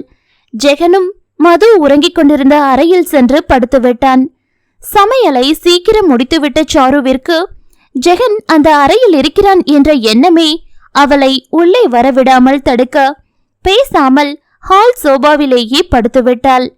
அவள் மீண்டும் எழுந்தபோது 1 மணிக்கு மேல் ஆகியிருந்தது. கண்களை கசக்கிக் கொண்டு எழுந்தவள் இன்னமும் மதுவும் ஜெகனும் எழுந்த சத்தம் கேட்காததால் மெதுவாக வந்து அறைக்குள் எட்டி பார்த்தாள். மது இன்னமும் கட்டிலில் படுத்து நன்றாக உறங்கிக் கொண்டிருக்க ஜெகன் கீழே தரையில்தான் படுத்திருந்தான். இப்போதுதான் முதல் முறையாக அவன் செயல் ஏனோ அவளுக்கு இடித்தது. தொடர்ந்து பல நாட்களாக அவள் பார்க்கும் போதெல்லாம் அவன் தரையில்தான் படுத்திருந்தான். இப்போது என்றில்லை, அவள் தந்தை இறந்தபோது வந்த போதிலிருந்தே இப்படித்தான். ஆனால் ஏன்? அவள் யோசித்துக் கொண்டிருக்கும் போதே மது சினிங்கத் தொடங்கிவிட சாருவின் யோசனை பாதியிலேயே தடைபட்டு போனது. மது சினிங்கிய சத்தத்தில் ஜெகனும் எழுந்து விட்டான். சாரு மதுவை பார்க்க ஜெகன் சென்று முகம் அலம்பிவிட்டு வந்தான். சாப்பிட வரீங்களா?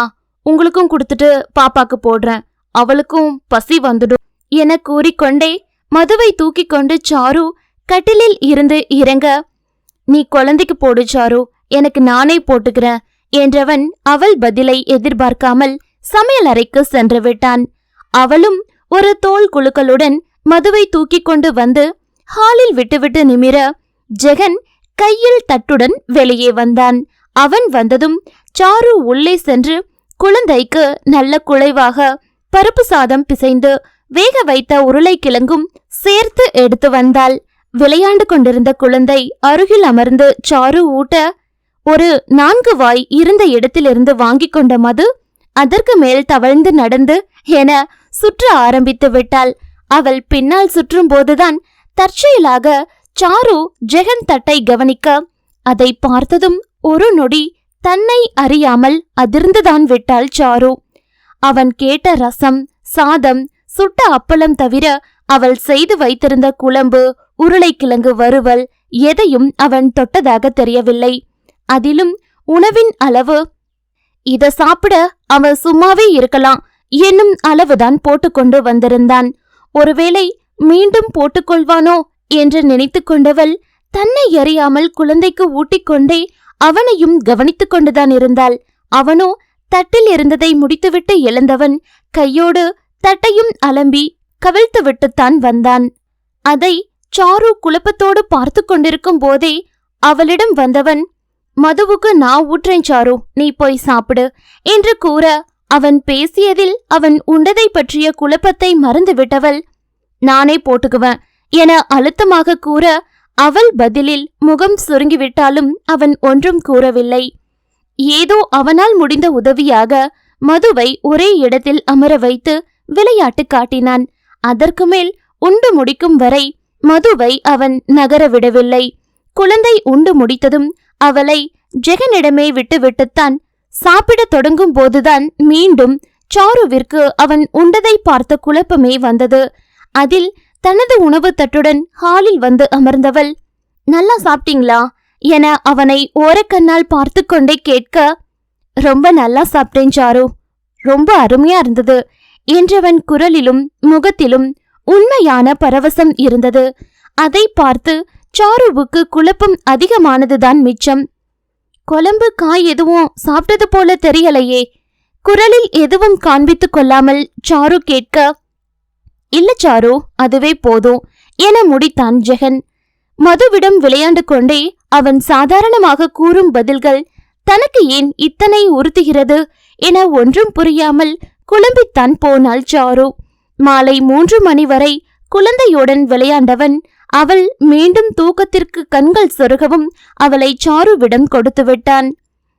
சாரு குழந்தையை தூங்க வைத்துவிட்டு வந்தபோது ஜெகனும் கிளம்ப தயாராக நின்றான். சாரு, நான் குழந்தைக்கு ஏதாவது வாங்கி தரலாமா என மெதுவாக ஜெகன் கேட்க, பெருசா ஒன்னும் வேண்டாம் என்றாள் சாரு. அவள் மறுக்காததே அவனுக்கு பெரும் நிம்மதியாக இருக்க, கண்டிப்பா என்றவன் வேகமாக கிளம்பிவிட்டான். சற்று நேரத்தில் வந்தவன் சொன்னது போலவே சிறு சிறு பொம்மைகள்தான் வாங்கி வந்திருந்தான். அதை அவளிடம் கொடுத்தவன் தூங்கும் மதுவை ஒருமுறை எட்டி பார்த்துவிட்டு வந்தான். கிளம்பவே மனசே இல்ல சாரு என ஜெகன் மெதுவாக கூற, அவள் முகம் போன போக்கை பார்த்து விரக்தியோடு சிரித்தவன், போயிடுவேன், பயப்படாத. கோபம் மிக கொடுமையான வியாதி சாரு. இழக்கக்கூடாத எல்லாத்தையும் இழந்து எதையும் மீட்டெடுக்க முடியாம போராடுற. உன்னால முடிஞ்சா என்னை மன்னிக்க முயற்சி செய். இந்த வழியில நான் சாவறதுக்குள்ள ஒரே ஒரு முறை உங்களோட வாழ முடிஞ்சா ரொம்பவும் நிறைவா இருக்கும் சாரு, வரேன். தன் மனதை கூறியவன் அவளிடத்தில் எந்த பதிலும் எதிர்பார்க்கவில்லை போல பேசாமல் கிளம்பிவிட்டான். சாருதான் குழம்பி போய் அமர்ந்து விட்டாள். என்ன சொல்லிவிட்டு போகிறான்? இவனை மன்னித்து இவனோடு வாழ்வதா? நிச்சயம் முடியாது என உறுதியோடு மனம் பதிலளிக்க, மறுநாளை அவள் மன உறுதியை தலைகீழாக புரட்டி போடும் நிகழ்வு நடந்தது. அத்தியாயம் 14. அன்று இன்ஸ்டிடியூட்டில் வேலையாக இருந்தபோது அவளுக்கு அழைத்த கிருஷ்ணவேணி ஒரு பெரிய குண்டாக சாரு தலையில் தூக்கி போட்டாள். சாருமா, இங்க அறுவடையெல்லாம் நல்லபடியா முடிஞ்சுதுடா. நான் சென்னைக்கு வரலான்னு பாக்குறேன், இப்போ வரலாம் தானே என அவர் சாதாரணமாக கேட்க, என்ன பதில் சொல்வது என்று தெரியாமல் திகைத்து அமர்ந்து விட்டாள் சாரு. என்ன சொல்வது? வரவேண்டாம் என்று சொன்னால் காரணம் கூற வேண்டுமே. அவளுக்கு உருப்படியாக ஒரு காரணமும் தோன்றவில்லை. பேசாமல் உண்மையை கூறிவிடலாமா என்று யோசித்தாள். இது போனில் சொல்லும் விஷயம் இல்லையே. அவள் பாட்டிற்கு பதில் சொல்லாமல் யோசித்துக் கொண்டே இருக்க, சாரு சாரு என அந்த பக்கம் கத்தத் தொடங்கிவிட்டார் கிருஷ்ணவேணி. அவர் குரலில்தான் ஒருவாறு நினைவிற்கு மீண்டவள், ஆ சொல்லுங்க அத்த என யோசனையுடனேயே கூற, கிளம்பவான்னு கேட்டேன் சாரு, இங்க இருந்து பஸ் பிடிச்சு வந்துடுறேன், நீ வந்து அழைச்சிட்டு போயிடுவதானே என அவர் பாட்டிற்கு தொடர்ந்து கூற, அவர் ஒரு முடிவோடுதான் அழைத்திருக்கிறார் என்று சாருவிற்கு புரிந்து போனது. அத்தை, அவர் எப்போ ஃப்ரீயா இருப்பார்னு கேட்டுட்டு சொல்லவா? ஏதோ சொல்ல வேண்டுமே என வாய்க்கு வந்ததை சாரு உளர அது அதிர்ஷ்டவசமாக பொருந்தி போனது. சரிம்மா, கேட்டுட்டு சொல்லு. மதுக்குட்டி எப்படி இருக்கா? குழந்தை கண்ணிலேயே நிக்கிறா என குழந்தை பற்றி பேச தொடங்கி விட்டார் கிருஷ்ணவேணி. அவர் கேள்விகளுக்கு எப்படியோ பதில் கூறிவிட்டு போனை வைத்த சாரு அப்படியே தலையில் கை வைத்து அமர்ந்து விட்டாள். அவள் வந்ததில் இருந்தே எப்போதும் போல் ஜெகன் அவளைதான் தன் அறையில் இருந்து பார்த்து கொண்டிருந்தான். போனில் பேசிய போது அவள் முகம் மாறியதிலிருந்து இப்போது தலையில் கை வைத்து குழப்பத்துடன் அமர்ந்திருப்பது வரை பார்த்தவனுக்கு ஏதோ பிரச்சனை என தெளிவாக புரிந்தது. அடுத்த நொடி சற்றும் யோசிக்காமல் சாருவிற்கு அழைத்து விட்டான் ஜெகன். அவள் போனை எடுப்பதை பார்த்து கொண்டேதான் பேசினான். சாரு, உள்ளவா என்றவன் வேறு எதுவும் கூறாமல் போனை வைத்துவிட அவளும் இருந்த குழப்பத்தில் எதுவும் யோசிக்காமல் எழுந்து அவன் அறைக்கு வந்துவிட்டாள்.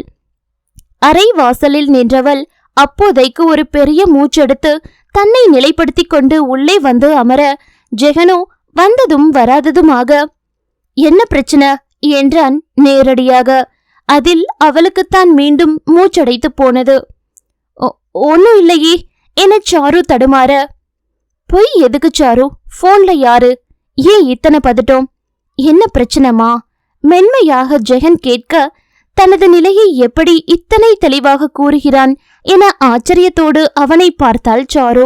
ஒருவாறு அவன் தன்னை கவனித்துக் கொண்டுதான் இருக்கிறான் என்று உரைக்க, என்ன கண்காணிக்கிறீங்களா என்றாள் சாரு சிறு கோபத்தோடு. அவள் கோபம் அவனை பாதிக்கவில்லை போல மெதுவாக புன்னகைத்தவன், பாக்குறேன், அவ்வளவுதான் சாரு. அதுக்கு கண்காணிக்கிறதுங்கிறது பெரிய வார்த்தையெல்லாம் யூஸ் பண்ண வேண்டாம். ஜஸ்ட் உன்னை பார்த்துட்டு இருந்தேன், அவ்வளவுதான். அத என்னால நிறுத்த முடியாது. இப்போ அது முக்கியமும் இல்ல. முதல்ல பிரச்சனைய சொல்லு என ஜெகன் தொடங்கிய இடத்திற்கே வந்து நிற்க சாரு மனமும் இப்போதைய பிரச்சனைக்கு சென்றது. இவனிடம் சொல்லலாமா வேண்டாமா என்று சாரு யோசிக்க அவளுக்கான அவகாசம் கொடுத்து ஜெகனும் அமைதியாக இருந்தான். இப்போது ஜெகனிடம் சொல்லவில்லை என்றால் கிருஷ்ணவேணியிடம் அனைத்து உண்மையையும் கூறுவதை தவிர அவளுக்கு வேறு வழி இல்லை. அதை செய்ய மனம் வராமல்தான் அவள் தவித்துக் கொண்டிருப்பதே. வேறு ஏதேனும் யோசனை என்றால் அதை ஜெகன்தான் கூற முடியும் என்று புரிந்துவிட வேறு வழி இல்லாமல் அவனிடம் விஷயத்தை கூறினாள் சாரு. அத்தை இங்க வரேன்னு சொல்றாங்க. அதாவது நம்மளை பார்க்க. மெதுவாக கூறிவிட்டு சாரு ஜெகனை பார்க்க அவனுக்கும் லேசான அதிர்ச்சிதான். இத்தனை நாள் அவருக்கு தெரியக்கூடாது என்ற ஒரு நூல் இலையில்தான் அவர்கள் உறவு தொங்கிக் கொண்டிருக்கிறது. இப்போது சாரு என்ன முடிவெடுக்க போகிறாளோ என்ற பயத்தோடு ஜெகன் சாருவை பார்க்க அவள் முகத்தில் தேங்கி இருந்த குழப்பம் அவனுக்கு சற்று நிம்மதியாக கூட இருந்தது. அத்தைக்கிட்ட சொல்ல போறியா சாரு? தனது உணர்வுகளை கட்டுப்படுத்தி கொண்டு வெறுமையான குரலில் ஜெகன் கேட்க, அதுதான் புரியல என்றாள் சாரு குழப்பத்தோடு. இப்போது அவள் வேண்டாம் என்று நினைக்கவில்லையே என அவனுக்கு பயமாக தான் இருந்தது. ஆனால் ஒரு புறம் யோசித்தாள் என்றானாலும் இந்த சூழலை அவன் சந்தித்துதானே ஆக வேண்டும். அது இப்போதே வந்தது கூட ஒரு வகையில் நல்லதுதான் என்றுதான் ஜெகனுக்கு தோன்றியது. வாழ்வா சாவா என முடிவெடுக்க வேண்டிய கட்டம். இன்று ஏதோ ஒரு முடிவு தெரிந்துவிட வேண்டும். தனது மனதை முயன்று திடப்படுத்திக் கொண்டு சாருவை பார்த்தான். முடிவெடுக்க வேண்டிய தருணம் சாரு இது என்ற ஜெகனின் அழுத்தமான குரலில் திகைப்போடு அவனை பார்த்தாள் சாரு. அவள் திகைப்பை உணர்ந்து கொண்டவனும், சாரு, இப்ப நீ ஒரு முடிவெடுத்துதான் ஆகணும். நடக்கக்கூடியத நான் சொல்றேன், முடிவு உன் கையில தான் என்றவன் அவளது மேலும் திகைத்த பார்வையை பொருட்படுத்தாமல் தனது இருக்கையிலிருந்து எழுந்து வந்து எப்போதும் போல அவள் அருகில் அமர்ந்து கொண்டான். கவனி சாரு, அத்தை கிட்ட உண்மையா அப்படியே சொன்னா உன் வாழ்க்கை வீணானதை நினைச்சு ரொம்பவும் வருத்தப்படுவாங்க. அவங்களுக்கு ஒன்னும் சின்ன வயசு இல்ல. அவங்க மனசு இதையெல்லாம் தாங்கிறது கடினம். அடுத்து கஷ்டமா இருந்தாலும் என் மேல கோபம் வறுமை ஒழிய உனக்கு ஆறுதலாதான் இருப்பாங்க. அவங்களுக்கு தெரிஞ்சுட்டா நீங்க இருக்க வேண்டிய கட்டாயம் இல்லாம போயிடும். அவங்களோட ஊருக்கே போயிடலாம். எனக்கு நிரந்தர ஆயுள் தண்டனை இல்ல ஒருவேளை மரண.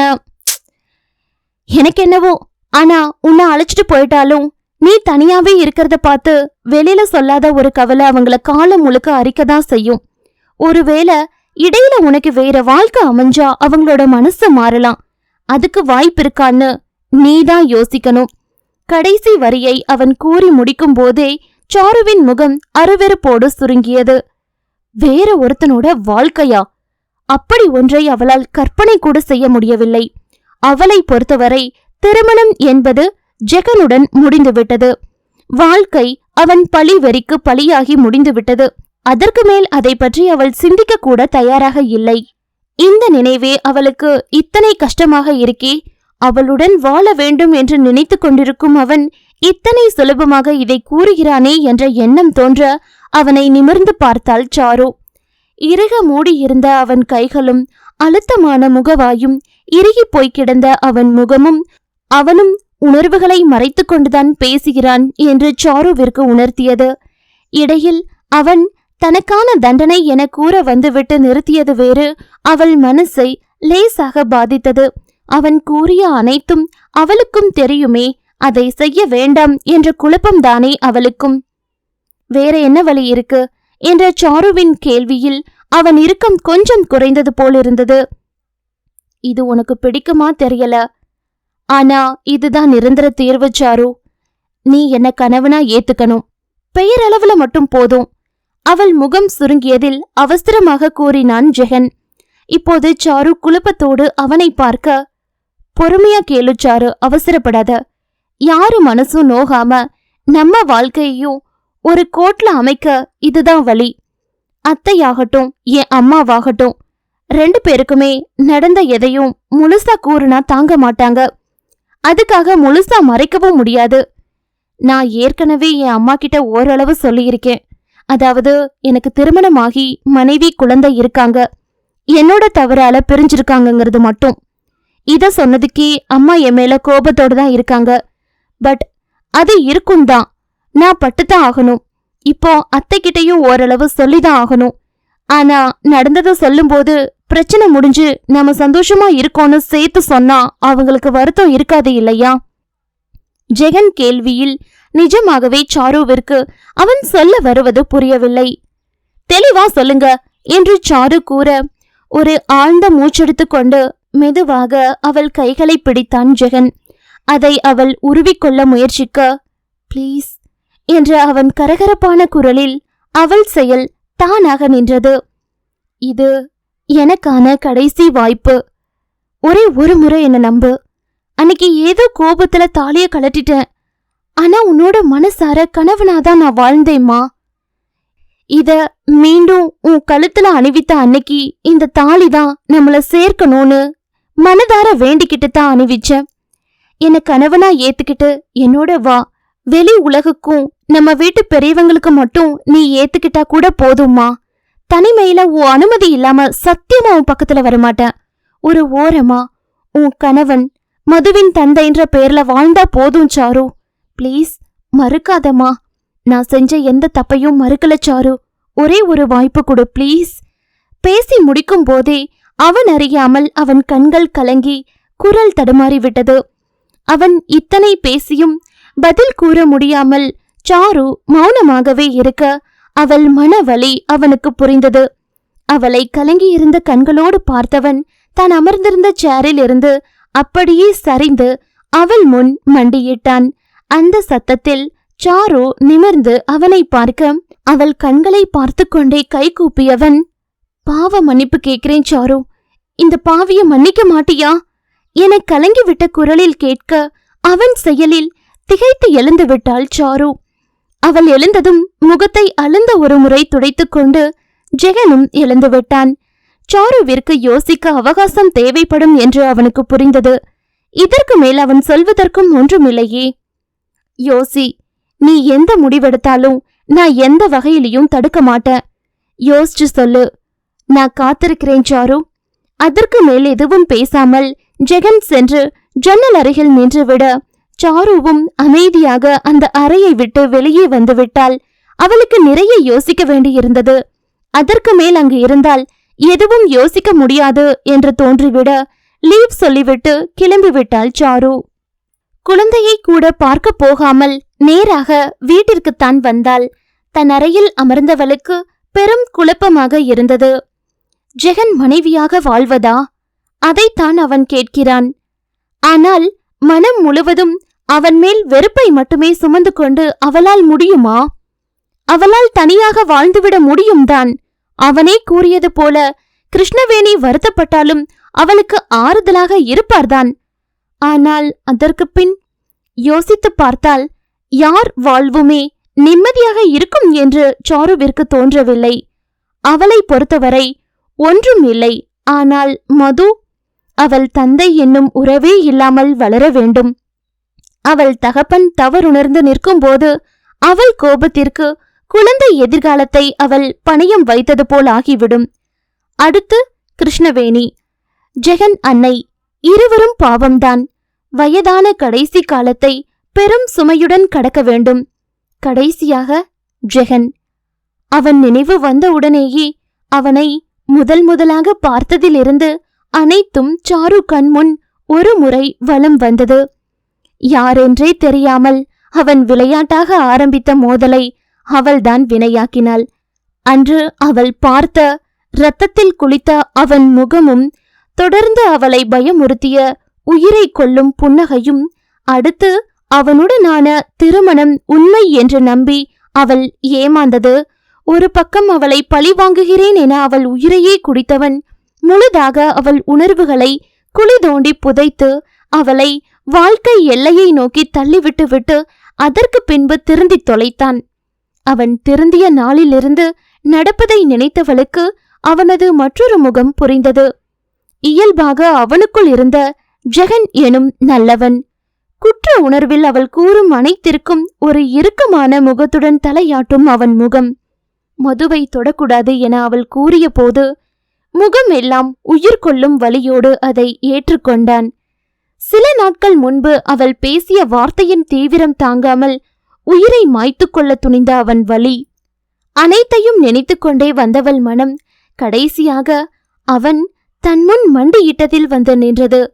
மீண்டும் ஒரு முறை அவன் மண்டியிட்டு மன்னிப்பு கேட்ட நிலை அப்படியே கண்முன் தோன்ற அவள் மனதில் ஏதோ இனம் புரியா வலி தோன்றி வெளிப்படையாக ஒரு முறை நடுங்கி அடங்கினாள் சாரு.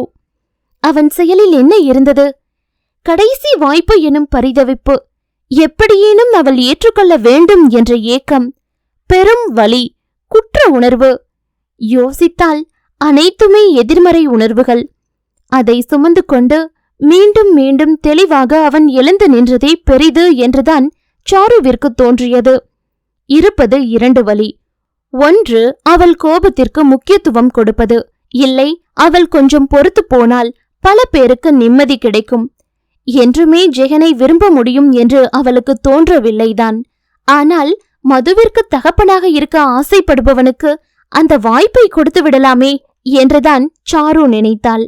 இப்படி ஆளுக்கொரு மூலையில் தவிப்பதை விட ஒரே குடும்பமாக இருந்தால் அவளை தவிர மற்ற அனைவருமே நிம்மதியாக இருப்பார்கள் என்றுதான் சாருவிற்கு தோன்றியது. தன் ஒருத்தி நிம்மதிக்காக அனைவர் நிம்மதியையும் கெடுப்பதை விட அவள் பொறுத்து போவது மேல் என முடிவெடுத்து விட்டாள் சாரு. முக்கியமாக ஜெகன் கடைசியாக கேட்ட பாவ மன்னிப்பை அவள் மனம் லேசாக ஏற்றுக்கொண்டு விட்டதை அவள் அப்போது உணரவில்லை. மீண்டும் மீண்டும் எத்தனை முறை யோசித்து பார்த்த போதும் அந்த முடிவுதான் எல்லாவற்றையும் நல்லபடியாக முடிக்கும் வழியாக தோன்ற அதற்கு மேல் அவள் குழம்பிக் கொள்ளவில்லை. மீண்டும் கணவன் என்னும் பெயரில் ஜெகனுடன் இருக்கப் போவதை நினைத்தால் அவளுக்கு வெகுவாய் உறுத்தியதுதான். ஆனால் அதை முயன்று விழுங்கிக் கொண்டாள். ஏதோ ஒரு பக்கம் போய்தான் ஆக வேண்டும் எனும்போது அனைவருக்கும் நல்லதான வழியை தான் தேர்ந்தெடுத்திருக்கிறாள். எத்தனை கஷ்டமாக இருந்தாலும் பழகிக்கொள்ள வேண்டியதுதான். அதற்கு மேல் அமர்ந்திருந்தால் இந்த மனமும் மூளையும் சும்மா இருக்காது என்பதால் எழுந்து சென்று முகம் அலம்பிவிட்டு அபி வீட்டிற்கு கிளம்பிவிட்டாள் சாரு. அத்தியாயம் 15. அபி வீட்டிற்கு வரும்போது சாரு அப்போதைக்கு தன் முகத்தில் எதுவும் காண்பித்துக் கொள்ளவில்லை. எப்படியானாலும் வினய் அபியிடம் கூறத்தான் போகிறாள். அதற்கு முன் ஜெகனிடம் பேசிவிட வேண்டும் என்று நினைத்துதான் அப்போதைக்கு அமைதியாக இருந்தாள் சாரு. அன்று அபி வீட்டிலிருந்து கிளம்பும் போது சாரு ஜெகன் நம்பர் கேட்க, இன்னுமாடி அண்ணா நம்பர் சேவ் பண்ணாம வச்சிருக்க? வேற எந்த உறவா இல்லாட்டாலும் ஒரு எம்டிங்கிற நம்பராவது வச்சிருக்க கூடாதா என புலம்பிக் கொண்டே ஜெகன் நம்பரை சாருவிடம் கொடுத்தாள் அபி. ஆமா, உன் அண்ணா எம்டியா தான் இருக்காரு பாரு என தானும் சலித்துக் கொண்டேதான் நம்பரை பெற்றுக்கொண்டாள் சாரு. இன்றைய நிகழ்வையும் அவன் கையை கிழித்து கொண்டதையும் தவிர அவன் மதுவை பார்க்க வருவதையெல்லாம் சாரு அபியிடம் ஏற்கனவே கூறியிருந்தாள். அதைத்தான் சாரு குறிப்பிடுகிறாள் என்று நினைத்து சிரித்துக் கொண்டாள் அபி. அன்று இரவு தூக்கத்தில் பா பா என தற்செயலாக மது புலம்பியது சாரு முடிவை தடுமாறாமல் பார்த்து கொண்டது. மறுநாள் காலையிலேயே ஜெகனுக்கு அழைத்து விட்டாள் சாரு. அவள் அழைத்ததும் போனை எடுத்து விட்டவன், சொல்லு சாரு என்று கூற, உங்க கூட பேசணும், ஆபீஸ்ல வேண்டாம், வெளியே எங்கேயாவது போலாமா என சாரு கேட்க அந்த பக்கம் சில நொடிகள் அமைதி நிலவியது. எங்கே பார்க்கணும் சாரு என்று கேட்டவன் குரலில் இருந்து அவளால் ஒன்றும் கண்டுபிடிக்க முடியவில்லை. அம்மன் கோவிலுக்கு வந்துடுங்க, மதுவ அபி வீட்ல விட்டுட்டு நானும் வரேன், அங்க பேசிக்கலாம் என்று விட்டு சாரு போனை வைத்துவிட இந்த பக்கம் போனை வைத்த ஜெகனின் கைகள் அவனறியாமல் நடுங்கியது. நிச்சயம் ஏதோ ஒரு முடிவெடுத்திருப்பாள். என்னவாக இருக்கும் என்பதே அவனுக்கு பெரும் பயமாகத்தான் இருந்தது. எதுவானாலும் எதிர்கொண்டுதானே ஆக வேண்டும். பல ஆழ்ந்த மூச்செடுத்து மனதை ஒருவாறு சமநிலைப்படுத்திக் கொண்டு கிளம்பினான் ஜெகன். சற்று நேரத்தில் அவன் கோவிலுக்கு வந்துவிட்டான். சாரு குழந்தையை விட்டு வர சிறிது நேரம் ஆகும் என்று அவனுக்கு தெரியும். கோவிலில் ஒரு பக்கம் அம்மன் கண்ணில் தெரிவது போல நின்று கொண்டவன் அமைதியாக கடவுளைதான் பார்த்து கொண்டிருந்தான். ஏனோ அந்த நொடி தனக்காக வேண்டிக் கொள்ள அவனுக்கு தோன்றவில்லை. சாரு மனதிற்கு எது முழு நிம்மதி கொடுக்குமோ அதுவே நடக்கட்டும் என மனதார வேண்டிக் கொண்டான் ஜெகன். மனம் வலிக்கத்தான் செய்தது. அதை தாங்க திராணியற்று தனக்கு பின்னால் இருந்த தூணில் சாய்ந்து நின்றான். சற்று நேரத்தில் சாருவும் வந்துவிட்டாள். ஜெகனை பார்த்து கொண்டே வந்தவள் முதலில் அம்மனை தரிசித்து விட்டே அவனிடம் வர இருவரும் சன்னதியை தாண்டி கோவிலுக்கு பின்புறம் இருந்த ஒரு மரத்தடியில் வந்து நின்றனர். சாருவே ஏதாவது சொல்லுவாள் என சில நொடிகள் அமைதியாக இருந்து பார்த்தான் ஜெகன்.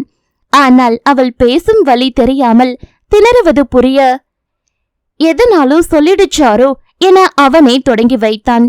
அவன் குரலில் அவனை நிமிர்ந்து பார்த்தவள், அத்தைக்கிட்ட எந்த பாதி உண்மைய சொல்ல போறோம் என்று கேட்க முதலில் ஜெகனுக்கு ஒன்றும் புரியவில்லை. புருவம் சுருங்க யோசித்துக் கொண்டிருந்தவனுக்கு மெதுவாக அவள் கேட்டதன் அர்த்தம் உரைக்க, சாரு நீ என்னோட இருக்க சம்மதமா சாரு? நிஜமாதான் சொல்றியா? பெரும் பரபரப்போடு கேட்டவனுக்கு அத்தனை சுலபமாக அதை நம்ப முடியவில்லை என அவன் பதட்டத்தில் இருந்தே தெரிந்தது. அதில் ஆறுதலாக அவனை பார்த்தவள், என்னால உங்களோட காதல் மனைவியா எல்லாம் வாழ முடியாது. அதை தாண்டி மதுவுக்கு உங்களோட பாசம், பெரியவர்கள் நிம்மதி எல்லாமே இதுல தானே இருக்குங்கும் போது வீண் பிடிவாதம் பிடிக்க தோணல. ஆனா உங்களோட மனைவியா? சாரு தயக்கத்தோடு நிறுத்திவிட, என்றாவது உன் மனசு தானா மாறினா ஒழிய நான் எதுவும் எதிர்பார்க்க மாட்டேன் சாரு. கடைசி வர நீங்க 2 பேரும் என்னோட இருந்தாலே அதை விட பெரிய வரம் எனக்கு எதுவுமே இருக்காது என அவசரமாக கூறினான் ஜெகன். அதற்கு எதுவும் கூற தோன்றாமல் சரி என்று தலையாட்டி வைத்தவள், அடுத்து என்ன என அவனிடமே கேட்டாள். அவனுக்கு மூளை வேலை செய்தால் அல்லவா ஏதாவது சொல்ல முடியும். அது முழுதாக வேலை நிறுத்தம் செய்திருக்க, ஒரு நிமிஷம் சாரு என்றவன் அந்த நொடியை நம்ப முடியாமல் மகிழ்ச்சியோடு முழுதாக அனுபவித்தான். 2 கைகளையும் முட்டியில் ஊன்றி குனிந்து மகிழ்ச்சியோடு சில ஆழ்ந்த மூச்செடுத்து கொண்டவன், இரு சாரு வந்துடுறேன் என்று விட்டு வேகமாக அம்மன் சன்னதிக்குள் சென்றான். அங்கு கண்களை மூடி கடவுளை தரிசித்துக் கொண்டிருந்தவன் முகத்தை பார்த்த போதே அவன் நன்றிதான் கூறிக்கொண்டிருக்கிறான் என்று சாருவிற்கு புரிந்துவிட்டது. அந்த நொடி அவனை பார்த்து அவளுக்கு பாவமாக தான் இருந்தது. நடக்க வாய்ப்பே இல்லை என்று நினைத்த விஷயம் நடந்தால் கிடைக்கும் மகிழ்ச்சி அது. அதை தெளிவாக புரிந்து கொண்ட சாருவின் மனம் சற்று நெகிழ்ந்துதான் விட்டது. சிறிது நேரத்தில் தன்னை நிலைப்படுத்திக் கொண்டு திரும்பி வந்த ஜெகன் இப்போது நிதானித்திருந்தான். மெதுவாக அவள் அருகில் வந்து முன்பு போலவே நின்று கொண்டவன், நான் சொல்றது உனக்கு ஓகேவா பாரு சாரு. முதல்ல நாம நம்ம வீட்டுக்கு போயிடலாம். அங்க குறைஞ்சது ஒரு வாரமாவது நீ பழகிய பின்னாடி அத்தைய அழைச்சிக்கலாம். அத்தை கிட்ட நான் மேல கோபத்தோடு திருமணம் செஞ்சதால அம்மாவுக்கு சொல்லலைன்னு சொல்லிடலாம். நானே சொல்றேன்.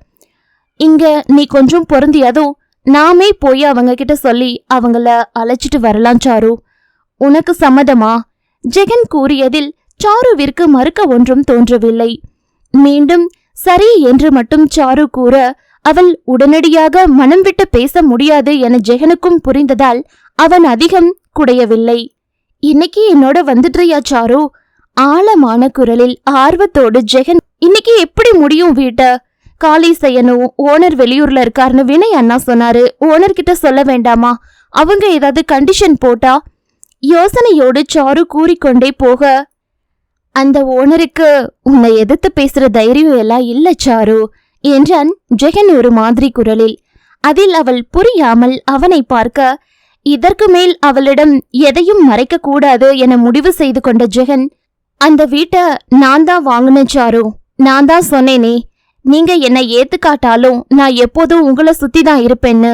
இந்த முறை அழுத்தமாகவே ஜெகன் கூற, அதில் லேசாக மனம் சுணங்கினாலும் அதை அவன் ஒத்துக்கொள்ள மாட்டான் என்று அவளுக்கு நன்றாகவே தெரியும். இருந்தும் மனம் கேட்காமல், என்னை விட்டு விலகிடுறேன்னு சொல்லிட்டு இப்படி மறைமுகமா என் வாழ்க்கையில இருந்தது தப்பில்லையா? கோபம் காட்ட முடியாமல் ஆதங்கத்தோடு சாரு கேட்க, இல்ல சாரு என அழுத்தமாகவே கூறினான் ஜெகன். ஏன் தவறுக்கு உங்களை பிரிஞ்சிருக்கிறது எனக்கான தண்டனை. ஆனா உங்களை சுத்தி நான் இருக்கிறத தடுக்க முடியாது சாரு. அழுத்தத்தோடு ஒலித்த அவன் குரலில் அவன் அக்கறையும் காதலும் முதல் முறையாக சாருவிற்கு தெரிந்தது. அதனால் அவள் அதற்கு மேல் பேசவில்லை. தொடர்ந்து ஜெகனே பேசினான். இன்னைக்கேன்னு சும்மாதான் சொன்ன, சொல்லு, உனக்கு எத்தனை நாள் வேணும் என மென்மையாக ஜெகன் கேட்க, அதில் யோசித்தவளுக்கு என்ன சொல்வதென்று தெரியவில்லை. எதற்கு அந்த நாள் இடைவேளை தேவைப்படும்? மிஞ்சி மிஞ்சி போனால் அவள் மனதை நிலைப்படுத்திக் கொள்ள. அது கூட அவள் தெளிவாக முடிவெடுத்த பின் தானே அவனிடம் பேசவே வந்தாள். தெரியல என சாரு கையை விரித்துவிட, அதில் லேசாக புன்னகைத்த ஜெகன், உனக்கு ஒன்னும் பிரச்சனை இல்லைனா நாளைக்கே என்னோட வந்துடுறியா சாரு? வீட்டை காலி செய்யறதுல இருந்து எல்லாமே நான் பாத்துக்கிறேன். சிறு ஆர்வத்தோடு ஜெகன் கூற, அவளுக்கு மறுக்க ஒன்றும் காரணம் தோன்றவில்லை.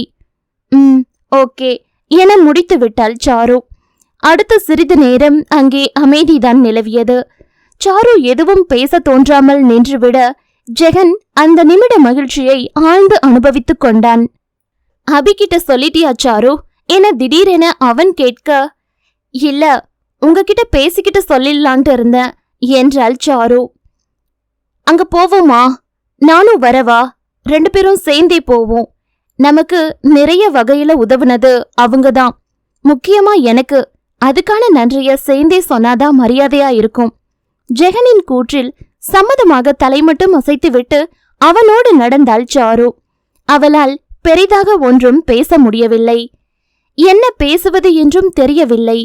என்னவோ அனைத்தும் தன்னை மீறி நடப்பது போல ஒரு பிரம்மைதான் அவளை ஆக்கிரமித்திருந்தது. சென்ற முறை பழி வெறிக்காக ஜெகன் அவள் வாழ்க்கையை கையில் எடுத்துக்கொண்டான். இந்த முறை அவளே தெரிந்து தன் வாழ்க்கையை அவன் கையில் கொடுத்திருக்கிறாள். இதோ முன்பு போல எல்லா முடிவும் அவன்தானே எடுக்கிறான். அவள் தலையாட்டி கொண்டுதான் இருக்கிறாள். என்னவோ மனதிற்கு உறுத்தி கொண்டேதான் இருந்தது. ஆனால் அதிலிருந்த முக்கியமான வித்தியாசத்தை சாரு கவனிக்க தவறிவிட்டாள். முன்பு ஜெகன் எடுத்த எல்லா முடிவுகளும் அவள் மேல் இருந்த கோபத்தில் எடுத்தது. இப்போது அவள் நன்மைக்காக மட்டுமேதான் அவன் யோசிக்கிறான். தனக்காகவென அவன் ஒரு சிறு விஷயம் கூட செய்யவில்லை. இருவரும் மீண்டும் சேர வேண்டும் என்று அவன் நினைத்தது கூட சாரு மீது இருந்த காதலிலும் அக்கறையிலும் மட்டும்தான். இல்லை என்றால் என்றைக்கோ தனக்கான தண்டனையாக அவன் எந்த முடிவு வேண்டுமானாலும் எடுத்திருப்பான். இதெல்லாம் எதுவுமே முழுதாக சாருவிற்கு புரியாததால் அவள் குழப்பத்தோடுதான் இருந்தாள். இருவரும் காரில் ஏறியதும் வினைக்கு அழைத்து அவனை தன் வீட்டிற்கு போக சொல்லிவிட்டு காரை எடுத்தான் ஜெகன்.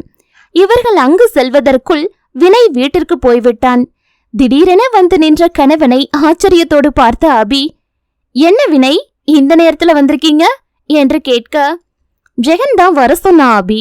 எதுக்குன்னு அவன் என்னைக்கு சொல்லியிருக்கான், வரட்டும் கேட்போம் என்று கூறிக்கொண்டே அமர்ந்து விட்டான் வினை. சற்று நேரத்தில் சாருவும் ஜெகனும் சேர்ந்து வர, சாரு முகத்தில் இருந்து எதுவும் கண்டுபிடிக்க முடியாவிட்டாலும் ஜெகன் முகத்தில் புதிதாக ஒட்டி இருந்த மகிழ்ச்சி கூறிய செய்தியை நம்புவதா வேண்டாமா என்ற குழப்பத்துடன் அவர்களை இருவரும் பார்த்தன. நேராக வினை மற்றும் அபி அருகில் வந்த ஜெகன், சாரு இனி என்னோடுதான் இருக்க போறாடா என்று கூற, இருவரும் விழி விரிய அவனை பார்த்துவிட்டு சாருவை ஒரே நேரத்தில் திரும்பி பார்த்தன. சாரு அண்ணா சொல்றது என நம்ப முடியாமல் அபி கேட்க, உண்மைதான் அபி, அத்தை நேத்து போன் பண்ணாங்க, இங்க வரப்போறதா சொன்னாங்க. இனியும் அவங்க கிட்ட மறைக்க முடியாது இல்லையா? ஏதோ ஒரு முடிவெடுக்க வேண்டியிருந்தது. நான் அவரோட சேர்றது மட்டும்தான் எல்லா வகையிலையும் சரியான முடிவா இருந்தது, அதான் என விரிவாகவே சாரு கூறி முடிக்க, அவள் கூறியதில் இருந்தே இதை மற்றவர்களுக்காக தான் செய்திருக்கிறாள், மற்றபடி ஜெகனை அவள் ஏற்றுக்கொள்ளவில்லை என அபிக்கும் வினைக்கும் புரிந்து போனது. அதில் இருவருமே அவனை பார்க்க, அவனோ முகத்தில் வாடாமல் ஒட்டி இருந்த சிறு புன்னகையோடு சாருவைதான் பார்த்து கொண்டிருந்தான். எதுவும் பேசி அவன் மகிழ்ச்சியை கெடுக்க வேண்டாம் என்று தோன்றிவிட, இனி எல்லாம் நல்லதே நடக்கும் சாருமா, மகிழ்ச்சியா இருக்கணும், முதல்ல கொஞ்சம் சிரி பாப்போம் என அபி வம்பிழுக்க, அதில் தன்னை மறந்து சிரித்து விட்டாள் சாரு. இவர்கள் சத்தத்தில் மது சக்தியுடன் விளையாண்டு கொண்டிருந்த சௌமியா மதுவை தூக்கி கொண்டு வர அவரிடமும் விஷயத்தை கூறின. இனி எதுக்காகவும் உங்களுக்குள்ள பிரிவு வரக்கூடாதுமா என அவரும் மனதார வாழ்த்தினார். மதுவை பார்த்தவுடனேயே ஜெகன் அவளை கையில் வாங்கி இருக்க, அப்பாவும் மகளும் தனி உலகில் மூழ்கி இருந்தன. 2 பேரும் இருங்க, மதிய சாப்பாட்டை முடிச்சிட்டு கிளம்பலாம் என்று சௌமியா கூறிவிட, வினை ஜெகனுடன் ஹாலிலேயே அமர்ந்து விட்டான். சாருவும் உடன் அமரப்போக அவளை சத்தமில்லாமல் இழுத்துக்கொண்டு சக்தி இருந்த அறைக்கு வந்து விட்டாள் அபி. முகம் சுருங்க அபியின் இழுப்பிற்கு சென்றவள் அறைக்குள் வந்ததும், என்ன ஆச்சு அபி, ஏன் இழுத்துட்டு வந்த என்று கேட்க, சாரு என்கிட்ட இப்போ உண்மைய மட்டும்தான் சொல்லணும், முழு மனசோடு தான் இந்த முடிவெடுத்தியா? ஏன் உன் முகமே சரியில்லை? அவளை அழுத்தமாக பார்த்து அபி கேட்க, சாருவிற்குமே யாரிடமாவது கொட்டினால் நன்றாக இருக்கும் என்று தோன்றியது. எனக்கு குழப்பமாவே இருக்கு அபி, என்னால ஜெகன கணவனா மனசார ஏற்றுக்க முடியல. ஆனா இப்ப நான் வேற முடிவெடுத்தா அதனால எல்லார் நிம்மதியும் பறி போயிடும்னு தான் இந்த முடிவெடுத்தேன். மனம்தான் ஒட்டாம படுத்துதுடி. தன் மனதில் இருந்த குழப்பத்தை கசங்கிய முகத்தோடு சாரு கூற, அபிக்கும் அவள் நிலை புரிந்தது. அதில் ஆறுதலாக சாரு கையை பிடித்து கொண்டவள், எனக்கு புரியுதுடா, ஆனா நீ இப்ப எடுத்திருக்கிறது தான் சரியான முடிவு. ஒருவேளை அண்ணன் திருந்தாம இருந்திருந்தா எதுக்காகவும் அவரோட சேராதேன்னு நானே சொல்லி இருப்பேம்மா. ஆனா அவர் திருந்திட்டாரு சாரு. தெரியும் அபி, நானும் அதுதான் யோசிச்சேன். இடையில் சாரு கூற, திருந்தியது மட்டும் இல்ல சாரு, நிறைய பட்டும் விட்டாரு என்று அபி சேர்த்து கூற, இப்போது அவளை குழப்பத்தோடு பார்த்தாள் சாரு. ஆமா சாரு, நீ முகத்துல விழிக்க கூடாதுன்னு சொன்ன ஒரே காரணத்துக்காக நீ கர்ப்பமா இருக்கேன்னு தெரிஞ்சப்ப கூட உன் முன்னாடி வரமாட்டேன்னு சொல்லிட்டாரு. ஆனா உன்னை பார்க்காம இருக்க முடியாதுங்கிறதால எம்டி ரூம்ல இருந்து தினமும் உன்னை பார்த்துட்டு தான் இருப்பாரு. அபி கூறியதில் சாரு குழப்பத்தோடு அவளை பார்க்க அந்த அறை கண்ணாடி பற்றி கூறினாள் அபி. உன்னை ஒரு நாள் பார்க்கலைனா கூட துடித்து போயிடுவாரு தெரியுமா சாரு? உன்னை பார்க்கும் போதெல்லாம் அவர் கண்ணுல அத்தனை ஏக்கம் வலியும், சில சமயம் அழுதும் கூட விடுவாரு. ஒரு கட்டத்துல மனசு கேட்காம நான் கூட பேசி பாருங்களேன்னு சொல்லி இருக்கேன். அதுக்கு என்ன சொன்னாரு தெரியுமா என்று அபி நிறுத்த, சாருவோ எதுவும் பேச தோன்றாமல் அவள் கூறியதை கேட்டுக்கொண்டிருந்தாள். எனக்கு இதுவே போதும், அவளை பார்த்துக்கிட்டு இருக்கிறதுலதான் என் வாழ்க்கையே ஓடுது. நான் பாட்டுக்கு நேர்ல போய் இதுவும் இல்லாம போயிட்டா என்னால வாழவே முடியாது. இப்படிதான் சொன்னாரு சாரு. அவர் உயிரே உன்கிட்ட தாண்டி இருக்கு. உன்னால அவரை உடனே மன்னிக்க முடியாதுதான். ஆனா கொஞ்சம் கொஞ்சமா முயற்சி பண்ணு. மெதுவாக அபி கூறி முடிக்க சாருவிற்கு எல்லாமே ஆச்சரியமாகத்தான் இருந்தது. அவளுக்கு இதெல்லாம் தெரியாதே. அபி கூறிய அனைத்தையும் வைத்து பார்த்தால் ஜெகன் எப்போதும் கூறும் உன்னை சுற்றி நான் இருப்பதை தடுக்க முடியாது எனும் வார்த்தைதான் அவள் காதில் ஒலித்தது. உண்மையை தான் கூறியிருக்கிறான். அவளை சுற்றியேதான் இருந்திருக்கிறான். அமைதியாக எழுந்து வந்து அந்த அறை வாசலில் நின்று சாரு ஜெகனை பார்க்க மகளை தூக்கி போட்டு பிடித்து விளையாட்டு காட்டிக் கொண்டிருந்த ஜெகன் அவள் கண்களுக்கு புதிதாக தெரிந்தான். அவள் அவனை பார்த்த நாளில் இருந்தே இத்தனை மகிழ்ச்சியை அவன் முகத்தில் பார்த்ததாக அவளுக்கு நினைவே இல்லை. சாரு அருகில் வந்து நின்ற அபியும் அதையேதான் கூறினாள். அண்ணா இப்படி சிரிச்செல்லாம் நான் பார்த்ததே இல்ல சாரு. இது உன்னாலையும் மதுவாலையும் மட்டும்தான். நீயும் சந்தோஷமா இருக்க முயற்சி பண்ணு சாரு. இப்போ இருக்க அண்ணாவோட மகிழ்ச்சியா வாழ்றது ஒன்னும் அத்தனை கஷ்டமா இருக்காது. மெதுவாக அபி கூற இப்போதும் அது சாத்தியமா என்ற குழப்பம் சாருவிற்கு வரதான் செய்தது. அவன் மகிழ்ச்சியாக இருக்கிறான் தான். அதற்காக மதுவை வேண்டுமானால் அவனிடம் விடலாம். ஆனால் அவளால் எல்லாம் மறந்து அவனுடன் வாழ முடியுமா என்ன? சாருவிற்கு மிஞ்சியது என்னவோ குழப்பம்தான்.